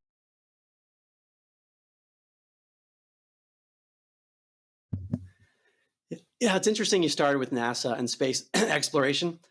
Excuse me, because I think that's where most people go initially. But think about it in the course of human history. For a long time, we didn't have space exploration. It's only been the last, under 100 years. Yeah, shocking. It's because for a heavy period, there was no outer space sky vacuum. There was just the church mathematics used to better predict where the stars would be. Right, in more recent years, we've reified that into an actual religion where we believe we're standing on the reified church mathematics of heliocentrism. We're not. So to say, well, we didn't have any people investigating what the reified mathematics of Kepler and Huygens. Nobody thought the sky was a vacuum. Then everyone thought the sky was a vacuum, and then we started exploring it. But we didn't, because the sky's not a vacuum. And people did have very strong beliefs about the cosmos, but I do think it's natural to ask those questions. And the telemetry tapes, the fact that they don't exist anymore, and in my book I quote NASA admitting this, that's a big deal. And there are just so many anomalies there. Yeah, we often call it anomaly hunting. Who cares? The sky is not a vacuum. We could babble on about how they're hiding the telemetry data because it proves a flat Earth.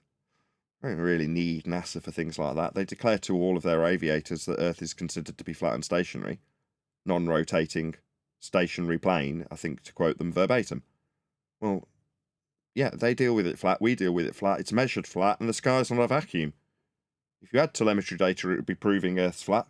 Like, pitch data from aeroplanes proves Earth's flat. But that's because it is flat. But there definitely isn't a sky vacuum. But what I try to do in the book, actually, I don't talk about that until chapter 6, because I think attacking some of the basic physics is really important, because people, I found, get locked into a model because...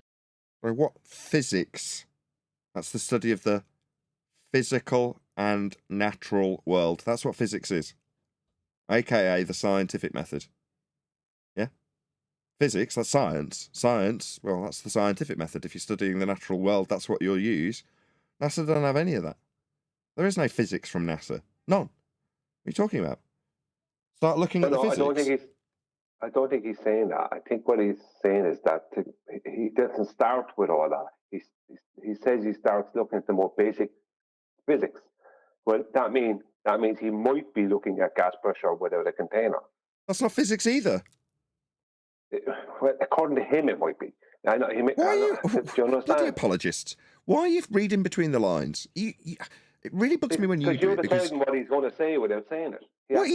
I can take the words he does say as being the words he said, though, can't I? Yeah, those words, but you haven't heard the full context of them yet if he hasn't referred to anything yet. If he refers next to a heap of nonsense from NASA, then fair enough. NASA. But he has to do that. He has. He's done enough. Right. He's done enough because he said NASA and physics, didn't he? That's enough for me to go category error. Well, NASA know their physics, in fairness now. No, they don't. They don't have any physics. Physics? No, not for a heliocentric sky vacuum, but they do know physics. They don't know physics. What physics are NASA studying? Name one NASA experiment. One. I can't do that. It's because they don't have any. They're not doing physics. How do you know they have never done an experiment? I absolutely know without question that they're not studying the physical and natural world when they're putting on a pantomime about an area that doesn't exist, akin to Narnia, called a sky vacuum. Yeah, that's their story. When I say they understand physics, they understand things like aerodynamics, and they understand That's not physics. Yeah, for the general public. You keep telling me what's physics for them. And yeah, still the same exact objection. Category error then. Okay, forget about it. Right. Oh, I'm not going to forget about it. You've criticised me for saying, no, I should read between the lines and accept that when he says physics, he's talking about stuff that isn't physics, that he thinks is physics, therefore it's okay. I've criticised you for criticising him too early. You haven't heard what he's got to say. Fine.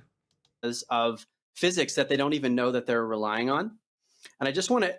We're all clear. We're talking about NASA and the study of the physical and natural world that they are relying upon.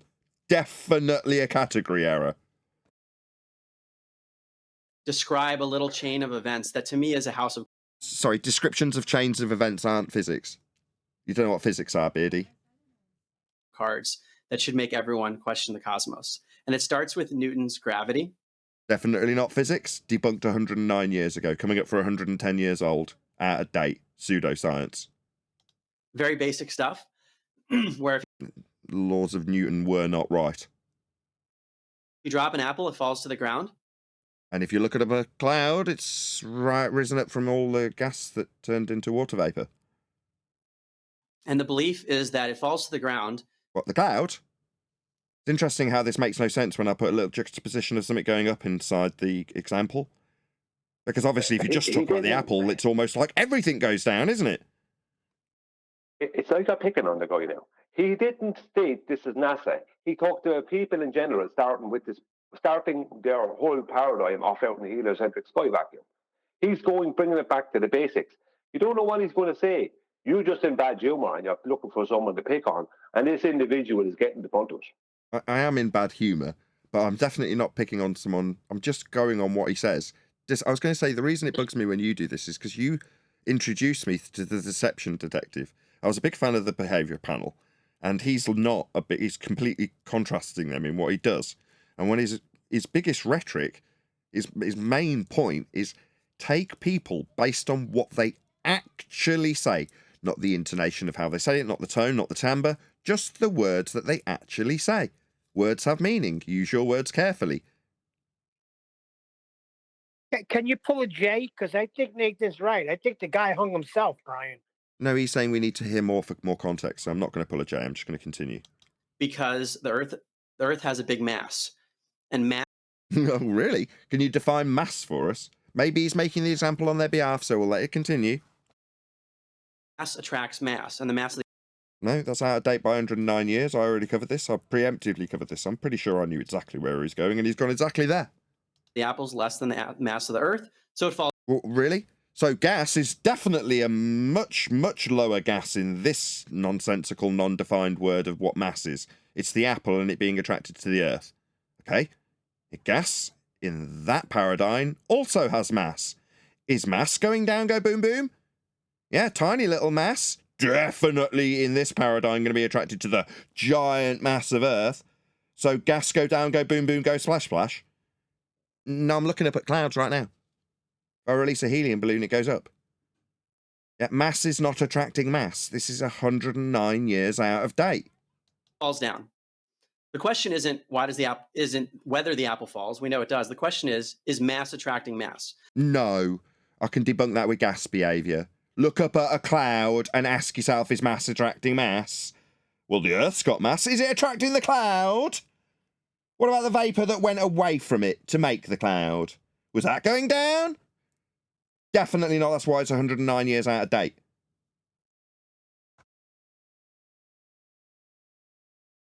Anybody? Feel free. He's kind of hanging himself. Model from Newton was that mass attracts mass. The problem is that it doesn't always work. Yeah, look up at cloud. So Newton's gravity cannot predict, for example, Mercury's orbit around the sun. Well, he gives a toss about Mercury's orbit. Well, how have we gone from apple falls down because things go down, mass attracts mass, to it fails because of an orbital motion derived from Huygens and Kepler. Excuse me? No, mass attracting mass just is nonsense, because it doesn't happen. So who cares about mass attracting mass predicting orbits of a planet? No.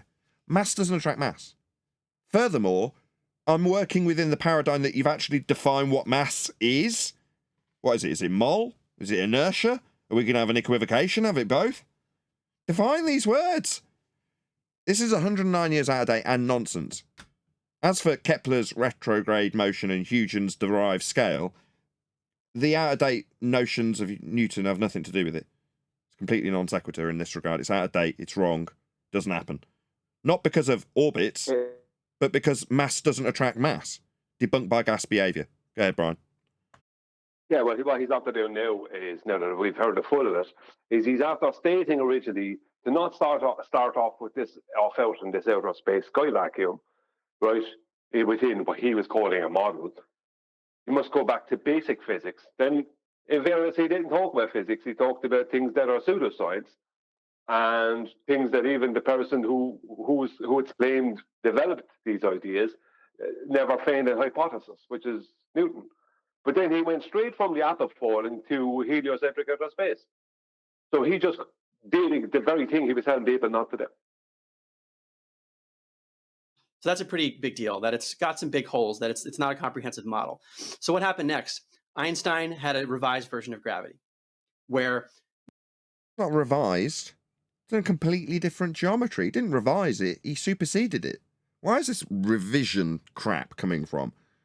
Okay, if he revised it, you can calculate pseudo-Riemannian geometry through Euclidean 3-space, or vice versa. No, absolutely not. The two do not work or function. One is not an updated version of the other. One is Euclidean, the other is pseudo-Riemannian. So definitely not an update. Yeah? They're completely different operating software. It's like saying, I've had an update. Well, what have you had? Snow Leopard? All right, what's your PC? It doesn't make any sense because the two are incompatible. Mass is bending space-time. Really? What, like the uneven distribution of mass causes the bending and warping of a fourth-dimensional pseudo-Riemannian space-time? As made up by Einstein? Do you want to show me space-time? Yeah, like not showing mass attracting mass, you won't be showing me an invented conceptual fourth-dimension bending as a result of the uneven distribution of mass. Not your mass. You seem to have summarised it without an accurate understanding of what your bullshit actually is. Or you'd have described the causal influencer as the uneven distribution thereof. You just said mass. Undefined as yet. No, we don't have a pseudo-Riemannian fourth dimension to bend, my friend. Maybe you could show me. It's not really mass attracting mass. Is that literally? Not really. No, it just isn't. You haven't defined mass, and its uneven distribution won't be causing a concept to bend. Really, when you have mass in the universe, it's bending the fabric of reality. Is it? Because we've invented the fabric of reality in a fourth dimension? No, that's just Einstein making up an extra dimension that doesn't exist, called space-time. A fourth dimension. We don't live in a fourth dimension. Length, breadth, and depth is all we have in our three-dimensional reality that is Euclidean. It also doesn't have Newtonian concepts of mass attracting mass within that Euclidean 3-space. So no, definitely not. This is ascribed through mathematics and conceptual fourth-dimensional time bending. Not reality, not physics. He started this off in the category of describing NASA's physics. Now this is complete garbage. This is pseudoscience, because they claim it is science when it definitely hasn't been through the scientific method. And it's actually just reified maths. Not refried, not like beans. Reified. And that brings things closer and farther away from things. Well, that made no sense based on Einstein's description or anything further to that. Brings things closer and further together because mass causes warping of time. You don't know what you're babbling about. You're just making this stuff up based on a cursory search of what Einstein stated. The problem is that starting in 1933, Fritz Zwicky, who was an astronomer, he was looking at the Coma cluster of galaxies. Looking at lights in the sky versus inventing conceptual fourth-dimensional bent space-time mediums in mathematics. These two are completely disconnected. The one has nothing to do with the other. One is a guy looking through a telescope. The other guy is someone writing on a chalkboard. These two things have nothing to do with each other. And he said that based on the assumptions of gravity and Sorry, what assumptions of gravity now? Shouldn't you be demonstrating this in physical reality if it's physics? The assumptions in science would be the assumption of a causal influence yet to be validated. That's what science is. This definitely isn't that, though, is it? Einstein's gravity. Yeah, the one he invented, the fourth dimension that he invented that doesn't exist in reality. Everything was way off. Basically, there was under 1%. But nothing's way off. He's just said, the guy looking at the skies and everything's nothing's way off. At all. You're just looking at lights. You don't look at them and go, oh, look, that's way off. No. Invented mediums and maths on whiteboards and chalkboards aren't what the lights do. Yeah? Saying, well, there's a fourth dimensional conceptual space-time bending that's causing that light to do this. No, definitely not. Completely arbitrary, on a chalkboard. Mathematics has no causal influence on the lights in the sky. I'll just say that again. Mathematics has no influence on physics. Physics is the physical. Mathematics is conceptual, and you seem to be blurring the lines, because Einstein's told you to, between the physical, that's what you observe in reality, versus the mathematical, like invented pseudo-Riemannian spacetimes. Bending. Percent of the mass that should have been there in order Math? Sorry, is it just me you're now talking about math when earlier we were talking about physics? for his observations to make sense. So observations are observations in physical reality. They're not science either. But bent pseudo-Riemannian spacetime is a conceptual medium in maths only. So instead of saying we should just question gravity, we're not questioning it. We know it's bunk. Both versions. One's conceptual, the other's undone by a cloud. they said, no, we discovered dark matter. Really? You discovered some dark matter in the mathematics that must exist because you're looking at lights and saying they're wrong? No, you're looking at lights and saying they're wrong because you've got some stuff on a chalkboard that has no causal influence on them. They plugged in dark matter. But what, plugged it in by what? A socket with an on switch? Or did they plug it into the maths that we're now talking about? So we're now completely detached from physical reality and plugging in numbers that won't affect the lights in the sky in any way, shape, or form. And said, well, it must be there. What? The dark matter must be there on the chalkboard or in the sky. The one has no influence over the other. I thought I made that clear. And so there's this whole study now of dark matter. The problem is, I want to read you a direct quote. It's so powerful. So there's something that must be there on the chalkboard that we're going to dedicate cash to. And when we dedicate cash to it, we're going to look in the sky for it? You're saying it must be in existence because of the mathematics that have no causal influence on the lights in the sky? Yeah, it's mathematical masturbation. That's what this is. Powerful, at least for me, is that in 2023, a group of physicists... excuse me? No, a group of pretender clowns looking at lights in the sky or writing on whiteboards and chalkboards. Led by Pavel Krupa. He's a astrophysicist at the University of Bonn. Astrophysicist? Oxymoron. If he's looking at the lights in the sky, he's not performing cause and effect reasoning based on the scientific method. That's an oxymoron. He says they have falsified dark matter. Falsified something that we have said that must be there in the maths on the chalkboard. He's falsified something that we have said must exist in our mathematics. Because we're physicists. So we're obviously dealing with the physical. You've been duped. You even said it yourself. Maths. Good. How can something be falsified if it was never proven to exist in the first place? It must exist, therefore I can falsify it, according to this numpty narrative. And by the way, dark matter is supposed to make up about 25% of the universe. Supposed to. Again, you're coming up with numbers on a chalkboard and telling the world and the sky what it must do. You see how stupid this is? And if you combine dark matter and dark energy together make up 96%. So combine two things that we've said must exist. Combine them where? In physical reality. Okay, we're going to be combining dark energy and dark matter. I'll have 2 bags of both. Go. Let's combine them.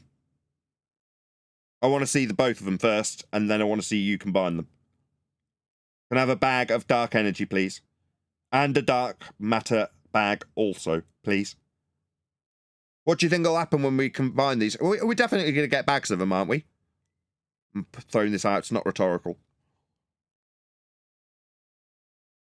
Yeah, you're going to need to be able to get them in a bag and confine them and be able to weigh them. What are them? Or you could combine them. What are we putting in the bag? What's dark energy exactly? Dark matter and dark energy, you're going to need to put them in a bag. What are they to put in a bag? Are they things we can put in bags? Well, no. Not unless you write the equations for them on a lot of pieces of paper. No. I'm not putting equations in bags. I'm not combining. If I say I've got flour and water, I'm going to combine them. I'm going to need a physical flour and a physical water. I'm not going to do it in the chalkboard and expect to get bread. Well, I'm out of options then. So do these things physically exist? Dark matter? Do we have a physical dark matter? No. What about dark energy? No, do we have we a physical dark energy to combine with it? The thing that doesn't exist? No, we don't have that either. No. Are we going to combine these things then? Are we doing it on a chalkboard whilst talking about physics? This guy's dangerously close to getting called charlatan. Who was saying I should take it easy on him? 6% of the universe? That means according to conventional... 6%. Yeah, I see those. Tell me y'all are talking about A sentence fragment. Do you want to try that again? I said not me. Not you, Eli. Oh, I was saying, are y'all talking about Candace? No. Obsessed Why much? would we be talking about Candace? Because she be having a whole bunch of Astro BSers on her show. But Brian did not say you're being hard on him. Brian said you're not giving a guy a chance. Holy shit, we got 8 different topics going at once. Elijah, you just can't bounce on the show without knowing what video's being over. My bad. What I said was that you didn't know the context of what he was going to say yet, and leave him say it before you jumping all over him. Once you know the context, then you can do it. That's what Brian said. It's better to ask forgiveness than permission. Go ahead and take him to the woodshed first, and then we can correct anything afterwards. Yeah, permission, forgiveness. Physics, only 4% of the universe is understood. But I want to read you a quote from Pavel Kup. Got 6%, 4%. Krupa. Actually, this is a 2022 article. And he said, a simple test suggests that dark matter does not, in fact, exist. So what's a test? If we're doing physics, which this is definitely alluded to be, category error, what would a test be? It'd be the actualization of a hypothesis, would it not? So we're going to need a hypothesis. And in a hypothesis, we have a naturally occurring phenomena that we want to know the cause of. And then we have a suppositional causal influence that we propose will cause the effect we're studying. Is it going to have all of those constituent parts of science? Definitely not. If it did, we would expect lighter galaxies orbiting heavier ones to be slowed down by dark matter particles, but we detect no such slowdown. The implications of this are nothing short of a revision. We didn't detect anything. We're not doing science. We're not trying to vary and manipulate that which we assume will cause an effect. This is pure pseudoscience based on looking at lights. Yeah, when I said astrophysicist, oxymoron, this isn't physics. Yeah. Duping. That's what it is. Of Einstein's theory of gravitation. Why the scientific... It's not a theory, but we're going to get a J because he's linking these words together. That makes him a fraud. Down by dark matter particles, but we detect no such slowdown. The implications of this are nothing short of a revision of Einstein's theory of gravitation. Why the scientific community is in denial about the... Not a theory, and science is not based on community guidelines. Science is based on the establishment of cause for a naturally occurring phenomena. That's what science is. But we've got establishments describing whether or not we're going to validate the 6% dark matter that we must have in the 4%. It's just what? This is just nonsense. Yeah? You've been duped. This is a priesthood that's giving you this information, not scientists. They're calling themselves scientists. They're frauds because they're not performing and observing the scientific method. So what's the textbook definition of pseudoscience? A claim of science that has not been through the scientific method. That's what these guys are doing. You're parroting them. So you're just as culpable, as far as I'm concerned, my friend. The falsification of the dark matter model is Again, using the terminology of science. Makes it sound very sciencey when he says falsification, doesn't he? Just hijacking these terms to peddle pseudoscience. a question that requires both a sociological and a philosophical explanation. Philosophical explanation? No. If we're seeing phenomena, we want to know the cause of it, and we want to establish it empirically. That's what the scientific method offers. We're not going to sit around in our open-toe sandals, smoking pipes and talking about it. Right, so they just make these assertions. I mean, but this is how... Well boiled down. Oh, I like you. So they just make these assertions. Well summarized. Couldn't have done a better job myself. How it's all... This is why it's so... why I don't understand why questioning the universe is so controversial, why questioning NASA, why questioning any of this is so controversial when throughout, I mean, just look at history, we know that, you know, they would debunk. Yeah, generally questioning the people in charge has never really resulted in any harm for anybody. Or we could burn you as a witch. I mean, I don't know, we should figure this out later. Themselves, right? They'd say, oh, or at least they claimed. They would say the Earth, you know, the Earth is stationary and everything revolves around the Earth. And then they say, oh, no, never mind. Everything's revolving around the sun. And then, you know, at one... Who are they? Talking about... Oh, this is Kim Iversen. Yeah, oh, man. I love it. Welcome to reality. Talking about Kepler and Huygens. She's talking about orbital motion. She's going back a little bit, throwing in a bit of Ptolemy.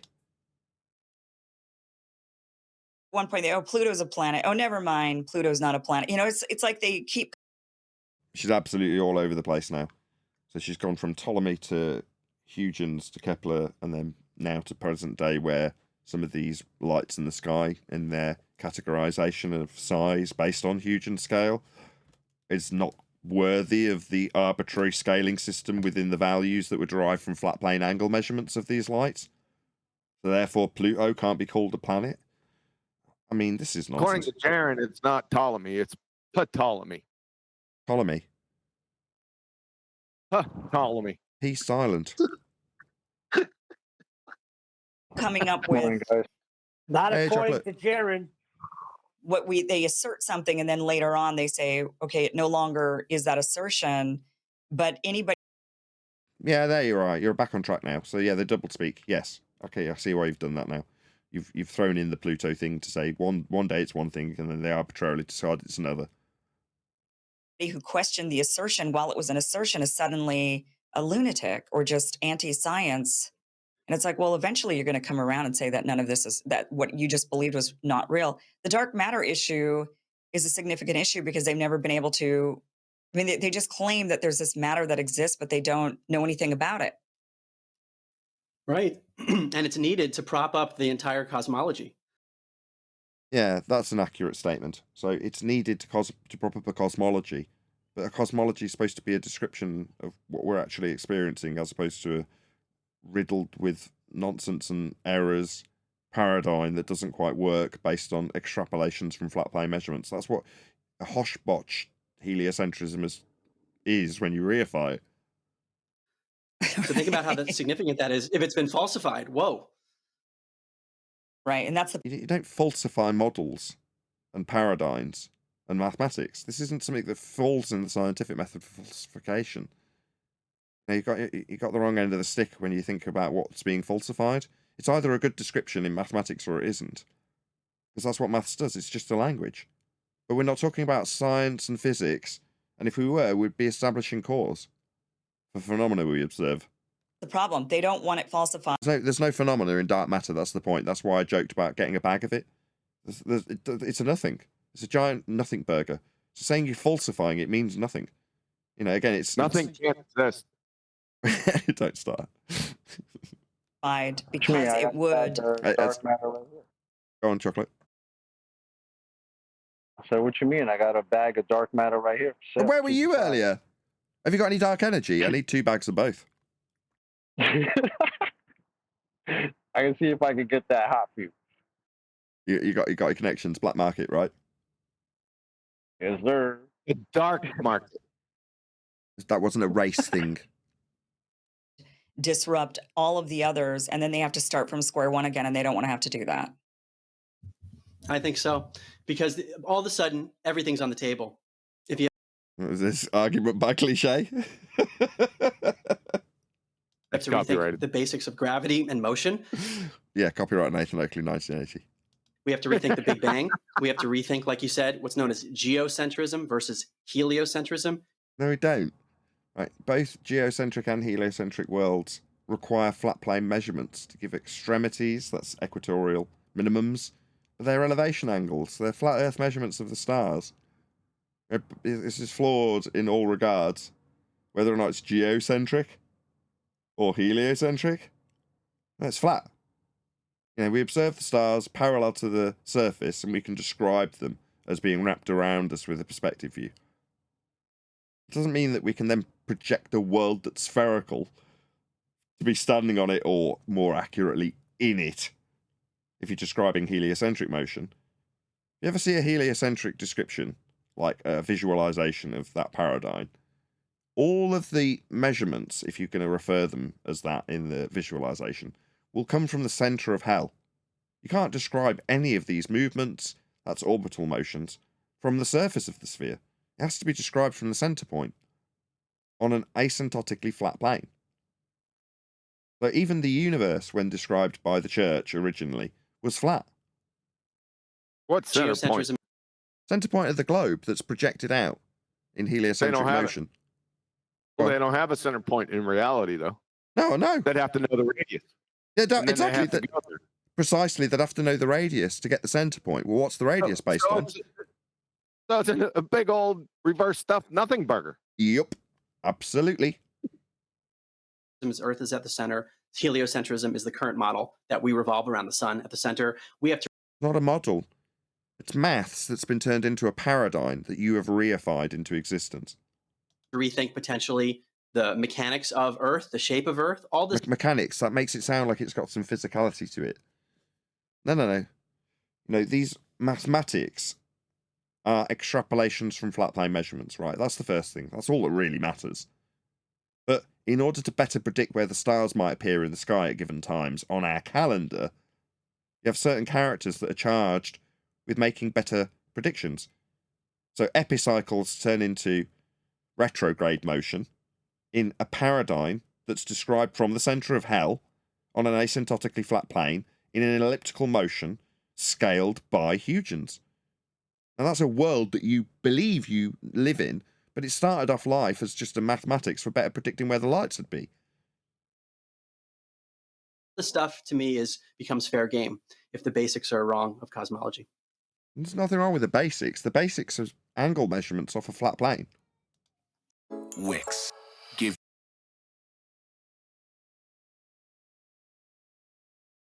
So you're really exploring so that's like way bigger than just, oh, the moon landing is questionable, or whatever. And I always say, look, like I've always been interested in talking to people who believe the flat Earth theory, for example. That's another category error. It's not a theory. Earth's People just say, measured "Oh, flat. how could you ever entertain that idea?" I've never been out in my own spaceship and seen. Yeah, you see, glad we covered this first. Can't go out to space. There's no sky vacuum. The gas we're breathing would fill that space.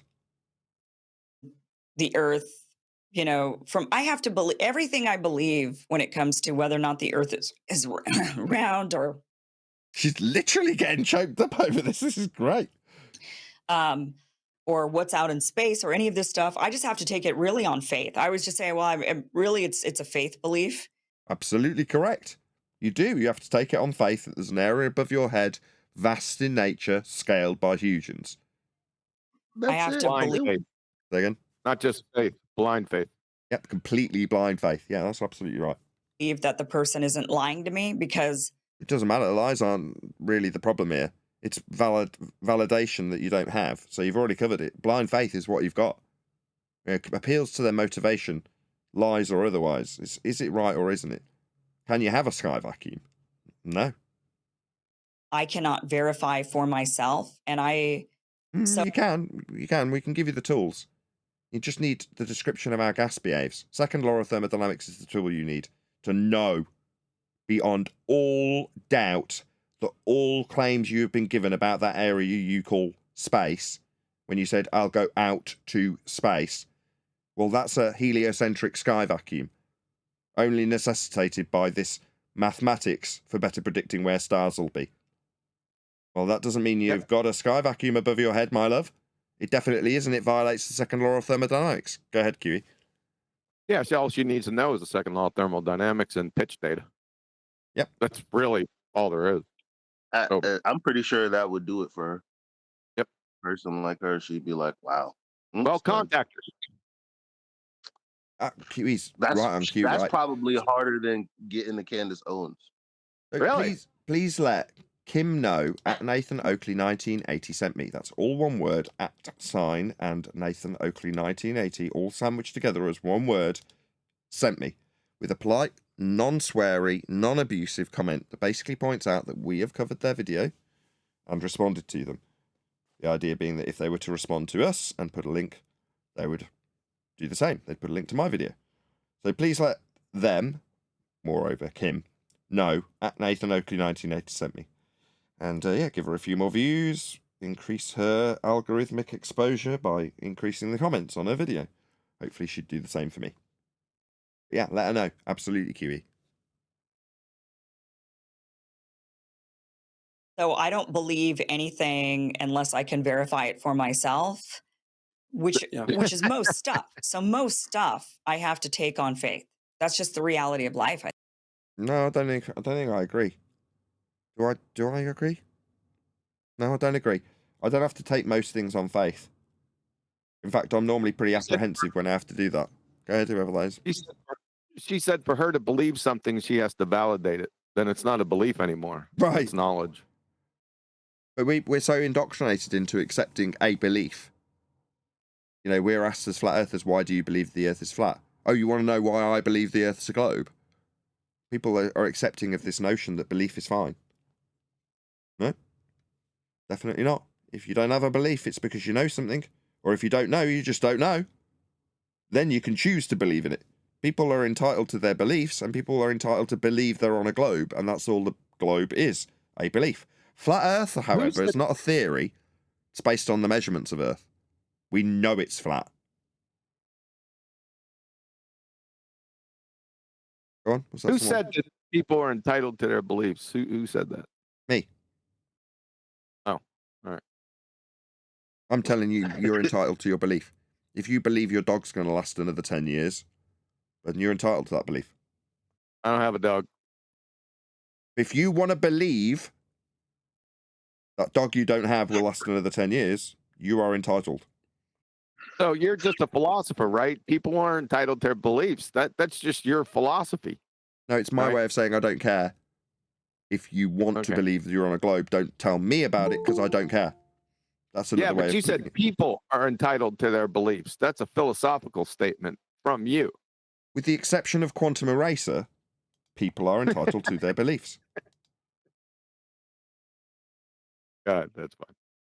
Speaking of which, there's going to be a show on Quantum Eraser's channel, so a continuation, if you want to call it. There was technical issues on Saturday for Ballbusters. But tonight, 1 p.m. US Central, 7 p.m. UK, 5 a.m. Sydney, Australian time, Quantum Eraser Live. So it's the belief of the true Earthers, part 2. The Be Here or Be Sphere on the Quantum Eraser YouTube channel. Only on YouTube. Any comment about your show later? No, hopefully there'll be a show later. I kind of covered that bit. Well, jolly good. Be Here or Be Sphere on the Quantum Eraser channel. Starting at 7 p.m. Whoops. Now I've lost my place. Where should we begin, Mark? So where did we get Debunk to? themselves, right? They'd say, or at least they claimed. They would say the Earth the sun, the earth is stationary and everything revolves around the earth. And then they say, oh no, never mind. And then and it's like, well, eventually you're going to come around and say that none of this is, that what you just believed was not real. The dark matter issue needed table because Earth is at the center. Heliocentrism is the current model that we revolve around the sun at the center. Around or what's out in space time to become a biologist. I'm not going to take the time, I'm not going to throughout my life be able to do all of these things. So a lot of it is just taken on faith rather and belief, right. not on fact. We are told to believe certain agencies, especially as it pertains to the things that are really high up and out there. We have to rely on a very small number of people. But even if we, and let me just add, if your audience is interested, you can find that so many of the images are CGI or composite that you see. They're not actually. You see, I've now got to appeal to this guy. Yeah, I mean, your heart's in the right place, and I can tell. But who cares? When you know the sky can't be a vacuum, you stop concerning yourself with, well, how did they take the pictures of the snow in Narnia? You realise Narnia's not real. No, it's definitely real. It's just they use CGI to create the lion. But Narnia's definitely real. No. Let's break this down for you. The sky is not a vacuum, so who cares how they fake it? They're not faking the pictures in the sky vacuum. It's not like the cameras could work, but shouldn't have worked in the vacuum. There isn't a vacuum above your head. Right? There is no 10 to the minus 17 heliocentric sky vacuum to be taking pictures from. So when you say, oh, they're all CGI, yeah, but you wouldn't care if you knew that the whole place was fake. Space, that is. Actually just an innocent image of what's actually there. And even in spite of that, we don't have many images that you'd expect. Let's say with regard to Earth's rotation and shape, it would be really nice to have continuous footage from space, seeing the full Earth, doing a full rotation as a sphere. You can't do that because it doesn't exist in physical reality. The notion of Earth being a sphere is derived from flat Earth elevation angle measurements of the stars, and then projections created of surfaces that are indicative of the celestial sphere position above a flat plane. When globe-shaped, at its centre you have an equatorial plane, but that won't function on the vast flat plane we actually dwell atop. So you have to have an extended equatorial plane, with a globe surplus to requirements plonked in the middle. Now, your ideas of being on a globe are completely negated by the actual measurements of the surface. But your concerns seem to be wandering off into the la-la land of what could or could not work when you're already in the globe paradigm. There is no globe paradigm to be on or in. Earth is measured flat. With no interruptions, and you'd want to see buildings standing upright on the top, because that's what we're told happens, and then upside down on the bottom, and then hanging sideways on the side all together. Instead, it's very often we have these snapshots, or even the pictures from the moon, which a lot of people question. We get a disc. We don't get a full sphere. We get a circle on a screen. So there's so many things we don't even have. Another one is, it would be great to have a picture of Earth in the. Are all of these going to be overcome by the second law of thermodynamics? I'm pretty sure he's just going to keep rattling off 2015 lists of things that flat earthers used to want. Well, outside of our arena, they might still want them, but here, until we figured out, thanks to Quantum Eraser, that there's no sky vacuum. Everything is automatically drawn to a void conclusion. There's no reason to question. I wonder why they don't have any pictures that look like this from an area that isn't real. So it's like saying, I wonder why we don't have more Turkish delights from the witch in Narnia. I wonder how the gas lamp keeps burning when they arrive. There's a gas lamp, right? Have they got fully plumbed up gas systems to these lamps? Does someone come along each day with little hooves, climb up a ladder and fill it with kerosene? How's it burning? Who cares? Narnia's not real. Go on. You can't blame him for having this opinion though, right? Coming from that perspective, what he's saying is, yeah, it would be nice to have evidence for the things that I'm told. It's kind of simple. I don't knock him for it because yeah, it would be nice. Right? Solar system with the sun and all the other planets in the correct order that we're told. Where's that? the actual visual images and video images, number one, they come from a small number of individuals. And number two, we don't have the ones that we'd even want. So everything we see is CGI or like renderings. Can you imagine if a newbie came here? Because they'd be like, if this was being presented on Dave Weiss, yeah, Flat Earth Dave covers this, he'd be cheering for this guy. Yeah, it's all CGI. Yet we're hypercritical of him. Well, that's next level stuff if you're a flat earther. When we say we're on the cutting edge, this is why. None of this matters. Why? Well, once you know the sky's not a vacuum. Once you know Narnia's not real, you're not concerned how the snow happens, or how the Turkish lights are made, or how a lion can talk, or how they've got pictures, or how they traverse the what's the name of it? Van Allen radiation belt. None of it's relevant anymore. Gas would fill that space. That's it. It's all over. Go, Brian. I said Van Halen radiation belt.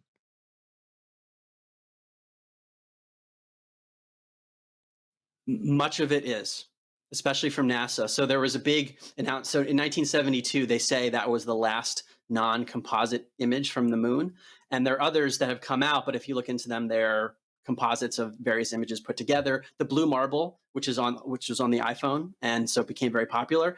There was a NASA artist who talked about this openly, that it was photoshopped and that it was his own rendition of what Earth would look like. How do we not have imagery of this? I mean, we have all these. Again, just refer to everything we've said so far, because there is no sky vacuum. They have to fake it. Why haven't we got a real interview with Aslan? Why hasn't somebody sat down, put a camera in the face of the White Witch, and established why she's so damn evil? Why haven't we got these things? Because Narnia's not real. That's why. These guys, you got Elon Musk sending stuff out into space like a. No, you haven't. He's not sending stuff to a sky vacuum. If he can send stuff to a sky vacuum, then all the gas could go there too, couldn't it? A freaking car is out there in space. Zoom. Nope, definitely not. Yeah, they're just laughing at you with that one. That's why she very tentatively offered up a slight expletive. A freaking car in a sky vacuum. Yeah, the gas would fill it. All of the gas that is allegedly on the blue marble below the car is high pressure gas not vacating into the area the car's in. So the car can float around in the sky vacuum, but the gas below that's just traversing around in a high velocity in all directions doesn't go into the black area the car's in. Straight up second law of thermodynamics violation. Yeah? Next time you look at that imagery, claim to have a Tesla Roadster with "Don't Panic" on a screen in space, it's also got a picture of Earth in the background. As ludicrous as it looks, as fake as it looks. I mean, Elon might tell you, it's real because it looks so fake, but ultimately you don't need to concern yourself with how fake it looks when you know that the claim to be blue marble in the shot has got high pressure gas not following gas law, not dispersing into an available volume. As soon as you know that gas fills space, you know that there must be something right here. There's something not right. The gas on the blue marble below the car would also fill that area the car's in line with entropic dispersion laws described in the second law of thermodynamics. We could save time. One more time? We could save time. Just say irrelevant after the fact of the second law of thermodynamics and then move on next topic. Yeah, irrelevant after the fact, second law of thermodynamics, yes. Like, why can't it turn around and take some images? I mean, we know they're sending rovers to Mars. That's far enough away. Irrelevant after the fact. Way, isn't it? To be able to actually look back at Earth and watch gas not expanding into the vacuum you're taking the picture from. The image of, it would be just a 24-hour image to see it completely revolving around. Yeah, it's very curious to me too, because we do get these snapshots where you see part of Earth from above, but we don't have the full context, and we always have to basically do mental gymnastics to infer what the rest would be. But there's also issues with the lenses themselves. There's something called a fisheye lens, which can add curvature that doesn't actually exist. So we have to know a lot of information about these images before we can. Nah, not really. If you know how Earth's functioning with the horizon. You know, you can't have a horizon on a ball, and the horizontal plane of reference is utilizable practically with the horizon. All parallels, all horizontals run parallel with the horizon. So you can't have a horizon on a ball. Talking about how the globe creates the impression of a ball with a fisheye lens is kind of irrelevant again, because you have practical applications for the horizon with a flat Earth. And draw conclusions. Right. And that's what I think the very little research I've done on the flat Earth theory. Category error. Measuring Earth flat has nothing to do with theory. Is I know a lot of it hinges, or not hinges, but a lot, but some, again, I haven't done any research onto it, so I don't actually know what the whole premise hinges on. But use your words. Use your words. Come on. No, let's not be harsh. She's just being honest, and she's stumbling over her words because she's admitting her own ignorance, which is hard to do. I mean, come on. Do you think most ballers could have this much humility? I haven't looked into it, so I don't know. It's what she's just said. one of the aspects, I should say, is the fisheye lens that I've heard about. Nothing to do with flat Earth, but you can tell she's had a surface scrape because she's talking about fisheye lenses in the context of flat Earth. Like, no. That's how they brainwash you into your religion. The whole dealio with flat Earth is that it's flat. How do we know? Well, that's how we practically apply all measurements from and to Earth. There you go. Done. That's the dealio. Now, what you find won't be that. Hopefully, if some of my audience has shared this video and let you know at Nathan Oakley 1980 sent me, you can listen to this and go, now I've got a couple of choices. Like any person that comes to this show fresh. Number one, appreciate and understand that Earth is measured flat. And go about your day. You don't have to carry on covering this subject. Just know it's flat. That's how it's measured. But if you want to continue in the subject, exploring it and going beyond a surface scrape, then you need to know every single aspect of this subject and the opposing subject, which is globe Earth. If you're going to debate it, if you're going to discuss it, then you need to know everything. But I would suggest, now you've had a look at it, if you come out the other side of this video unscathed, just go about your day knowing Earth's flat. Knowing that any practical application of a measurement ever with respect to Earth will be flat. And if you know that, you don't need to concern yourself with any of this crap anymore. You won't worry about why they haven't got pictures from a sky vacuum. You'll know that there's no sky vacuum. That heights above surface level altitudes will also prove Earth is flat. When you describe how up someone is to not have a picture from a sky vacuum. How high are they? Yeah, that'll be with respect to a surface level. Sea level. The flat plane that you're raising up above. That's how everything's measured and described always. About is that's what's making things look like it curves rather than the reality. That's just a how things look's irrelevant. How are they practically applied?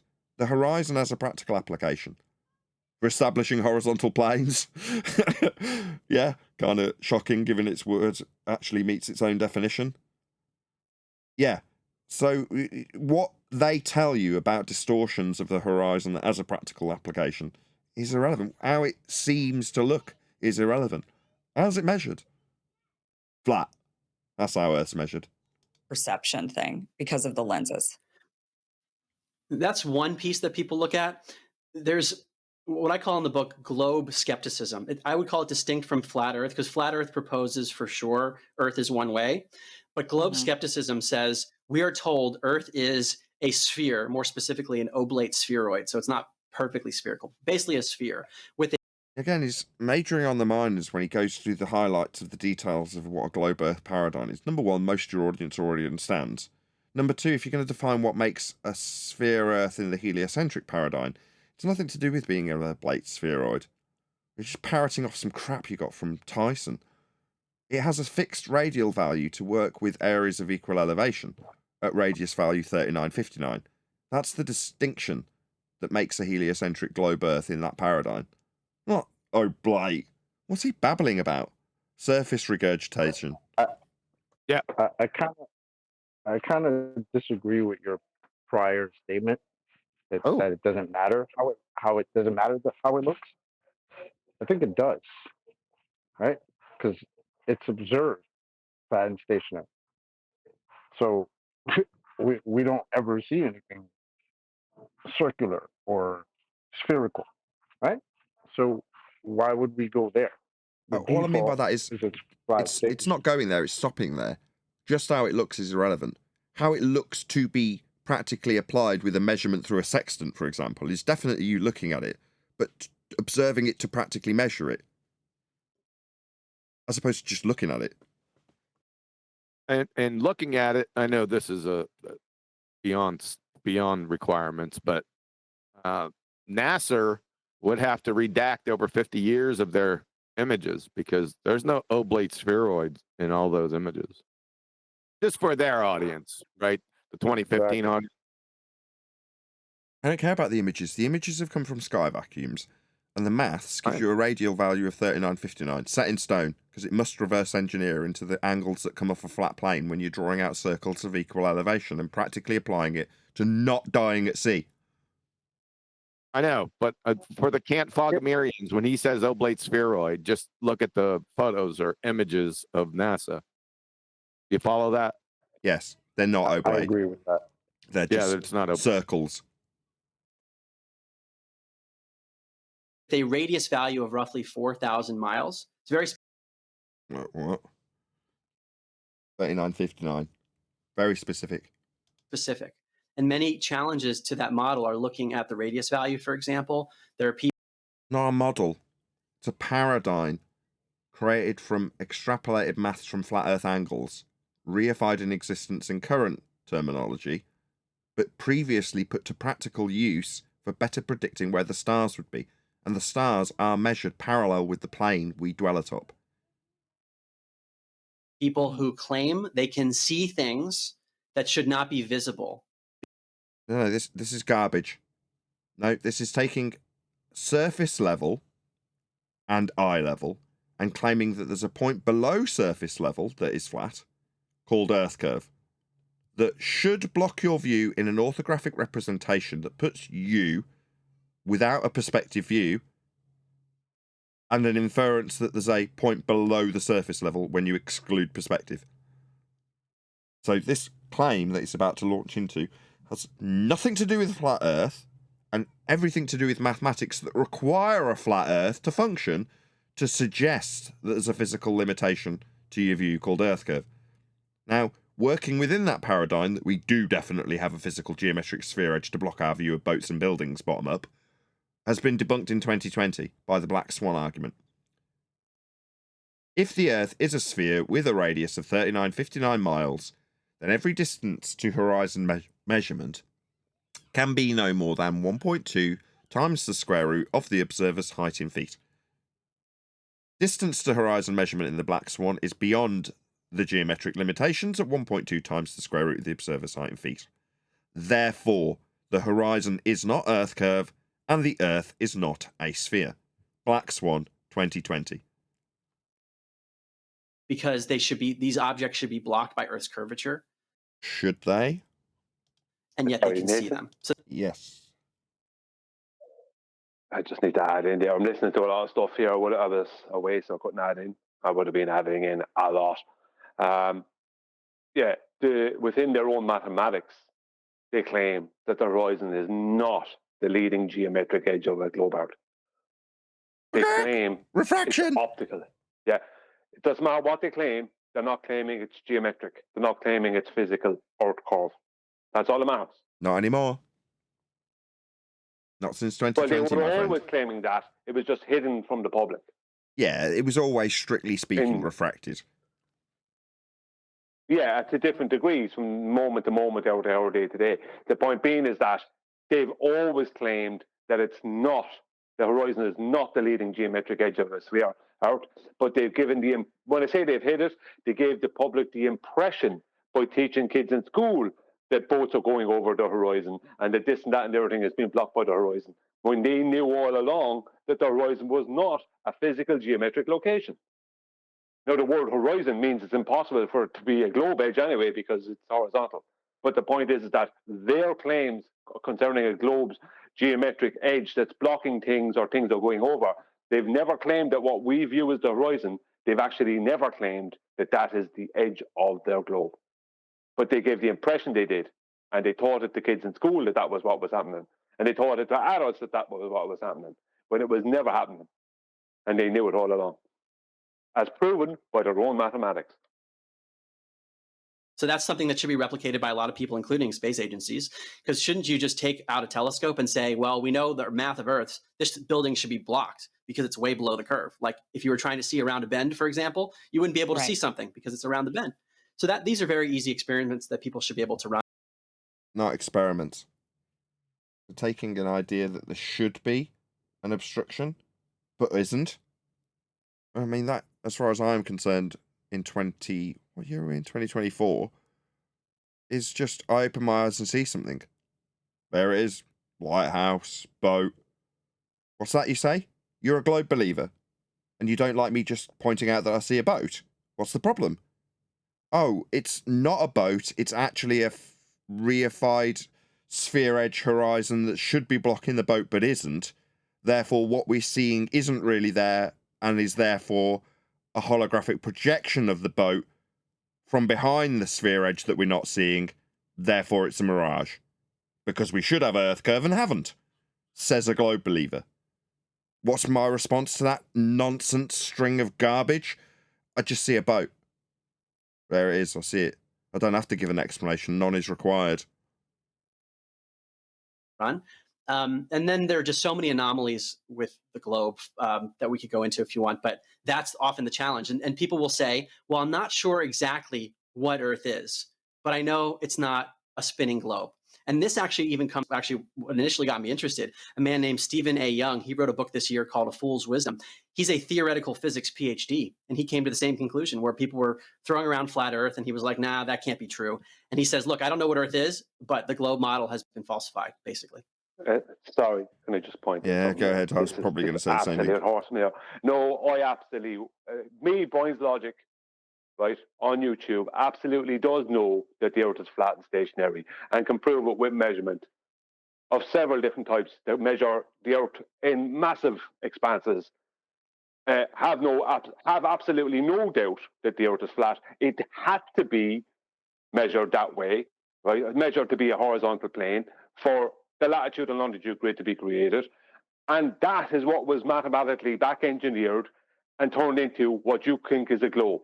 So someone saying it's not a globe, but it's not flat. It's like, no, the globe had to come from measurements, horizontal measurements across the Earth. That's where your globe came from. So some idiot theoretical physicist who I would have zero respect for says, oh, well, it's not a globe, but it's not flat either. No, you're a theoretical idiot. That's what that person is. Right? I know, I've got the measurements, I've got the pitch data, I've got all the processes. So bring your theoretical nonsense to me. That's interesting. I think that's a better way of phrasing it, is that it's skepticism.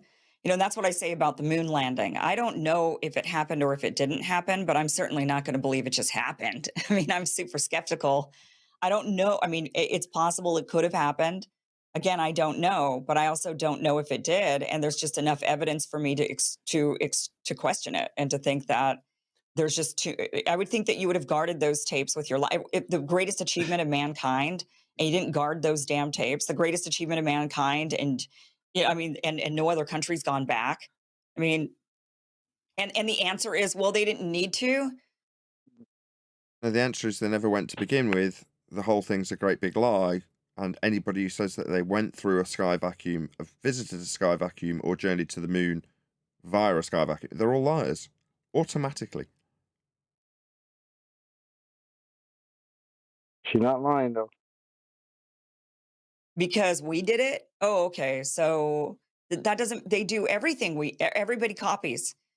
Just because we did it, suddenly other nations don't say, oh, I don't need to do it now. I don't need to make a phone because they made the phone. So I don't need to make a phone. I mean, it's just like the most ridiculous idea to think, well, it's because we did it, so nobody else did.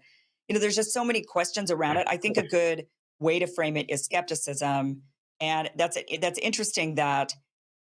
Yeah, wouldn't it be nice, as I felt 10 years ago, if you could just bypass this whole quote-unquote skepticism stage? Why? It would just be so much easier if you just got to this. Oh, right. There could be a anomaly in the globe. It might not work as we've been told. Okay, well, what's the dealio then? What is the world then? Okay, let's lay it out for you. It's measured flat, functionally flat, and the globe came from those flat Earth measurements. There you go. Now you can get on with your day. You don't have to be skeptical about pictures. You don't have to be skeptical about the Van Allen radiation belts or the Van Halen radiation belts. You don't have to be skeptical about pictures that may or may not have come from the sky vacuum, journeys to the moon, whether or not they played golf. You don't have to be skeptical about any of it. You can just write it all off and get on with your day. Okay, It's a maybe, but journey, though. Now, some people want the journey and they want it to never end. That's why we're dealing with Ethereans. The fantasy of the skepticism is what they like. No, I don't like that. I don't want to be skeptical about stuff. I just want to know either way. we do. Have we not seen, though, pictures of other? Isn't everything in space round that we know of, like Mars and Venus and Mercury? Well, you're raising a very interesting point, because often we assume that if we see something out there a certain way, then we know what is going on where we live. And that Why? You're telling me you look out at a vast expanse, you stood at the top of some mountain range and you look out and suddenly question how you live because of you looking out at the vastness of the mountain range. Oh, yeah, I must get that plumbing fixed. I mean, what? These two things are not joined. We have useful practical applications for the stars. That is to say, where they're above at what time. But as for this notion you've been brainwashed that the expansive area that might have lands, soil, resources, you've got this crazy idea that there's all those things in the sky. Now, those things are not in the sky. Yeah, so you don't need to trouble yourself with this. Good. But his point being is that people, he's only stating that people do that. He's not saying that, he's not making that claim himself. He's saying, from what I just heard, is that he's saying that people have this thing where they look out and they see what they think are spherical things in the sky through telescopes, and then they presume that we're on a sphere because the things that we're looking in the sky look round as well. Kind of nonsense. Okay, but round and spherical are two different things. We don't have a binocular view of the sky. I know that. That's why I said round, because that's why I said round, because we don't have a binocular. Exactly your point that you've made for a long time. The telescope will not give you binocular view. You don't have 3D vision. You only have 2D, so you're seeing round. But people then have it in their head that they add in all the stuff they're trained to add in, and that round thing they see in a telescope becomes a sphere, which is 3D, and then we're on a sphere, a 3D sphere, and suddenly they're into la la land. So as opposed to just go on. Tell them, Nathan. There's nothing more to tell. The inference comes. Go on. What were you fishing for? What I sent you that one time when you said binocular vision? They are binocular telescopes. Oh yeah, there is one, isn't there? Well, I never knew that. I found that out a couple of weeks ago when QE got me on Skype, and it's like, you rhetoric about there not being binocular telescopes. Here's one. I was like, oh. Well, most people don't have binocular telescopes, and QE didn't say that to me. Must have been a setup. Oh, well, actually, I was about to give disclaimers for things that you can rattle off as inferring sphericity. Things like the claim to be orbital motion of certain moons around certain so-called planets, the libration that you can observe in the moon. But these things have to be extrapolated out in order to infer sphericity. Brian, I didn't send that to you because you weren't the one that screwed up. I know, I'm only joking. But that's an interesting thing with being able to see depth. A binocular telescope looking at something that's in their worldview at light years away, it's still not going to help you. Right. Indeed. I mean, but we don't know the distance. So based on that, if you do have binocular vision, I don't know the distance. I know what Huygens has given us based on Kepler, but that doesn't mean that they're far away. So binocular vision might actually be quite useful to learn about the lights in the sky that beyond their time and position above a GP has no bearing on us. They're useful. We can track them, and then we can predict where they're going to be above, if you want to call it a prediction. Bit of a stretch. No, we don't. No, we don't. Okay. It's not a prediction. You know that. What's the word I want then? Cyclic cycle. You can track you can track the cycles. Yeah. And then use that information to know when things are going to happen in the future. That's not a prediction. No, pattern recognition. Pattern recognition, yeah. You know that it's going to be 1 minute past 12, 60 seconds after midday. That doesn't mean you predicted the future. That's copyrighted. Presupposes that Earth. Yeah, Brian. Just before you go, I'd like for this guy's theoretical physicist to give his evidence that the Earth is not flat. That's what his claim. Theoretical physicists don't have evidence. That's why they're theoretical physicists. Oh, I know. That's why I want to hear what he has to say. They're not dealing with physics. What are they physically manipulating? And theoretical, nothing. That's a hijacking of the terminology in actual science. So it's vile, isn't it? It's an oxymoron. Theoretical physicists, like mathematical physicists, those are all oxymorons. Where we live is like the things that we see in the sky. But what if Earth is distinct? So it doesn't tell us about Earth by looking at what's above. It's jumping to a false conclusion, or a conclusion that isn't warranted necessarily. Well, I don't know if I don't know if we could jump to a conclusion because, again, unless I've gone out there with my own eyes and seen it for myself, it's not really a conclusion as much as it is a presumption. But I would think that Earth I would think that it's more likely it's round if everything else around it is round also. Round and flat aren't mutually exclusive. You need to they need to figure out what words mean. Okay, so based on our logic, when you're walking through the forest, yep, you're a bush. Yes. I'm a tree. But that is the same. That's the same logic. It is. I walk through the woods and everything around me's sort of bushy. Well, by my side, I've got to be a bush then. I mean, what else could it be? That's by the brain for the brainwashing. Like, look up in the sky. How do you know it's globe? Oh, I look in the sky, not the ground, the sky. It's nonsense.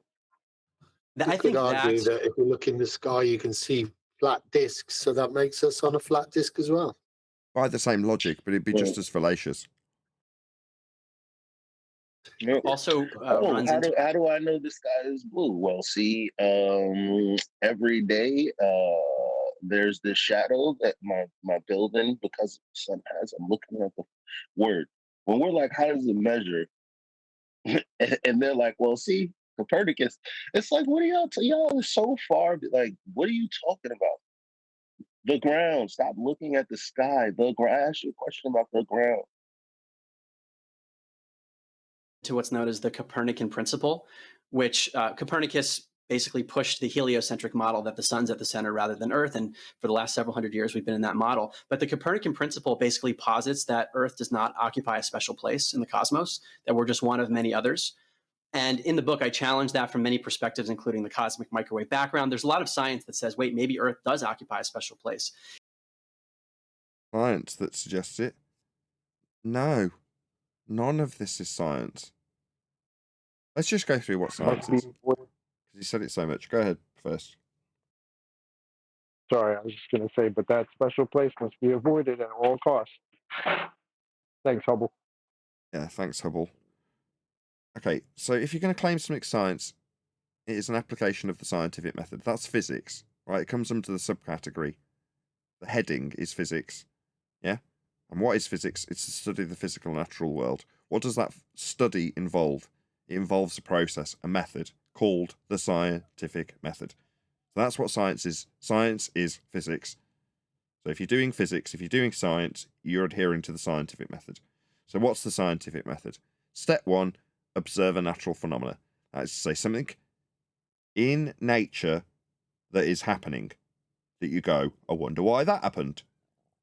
Step 2, formulate a supposition for that event, for that phenomena.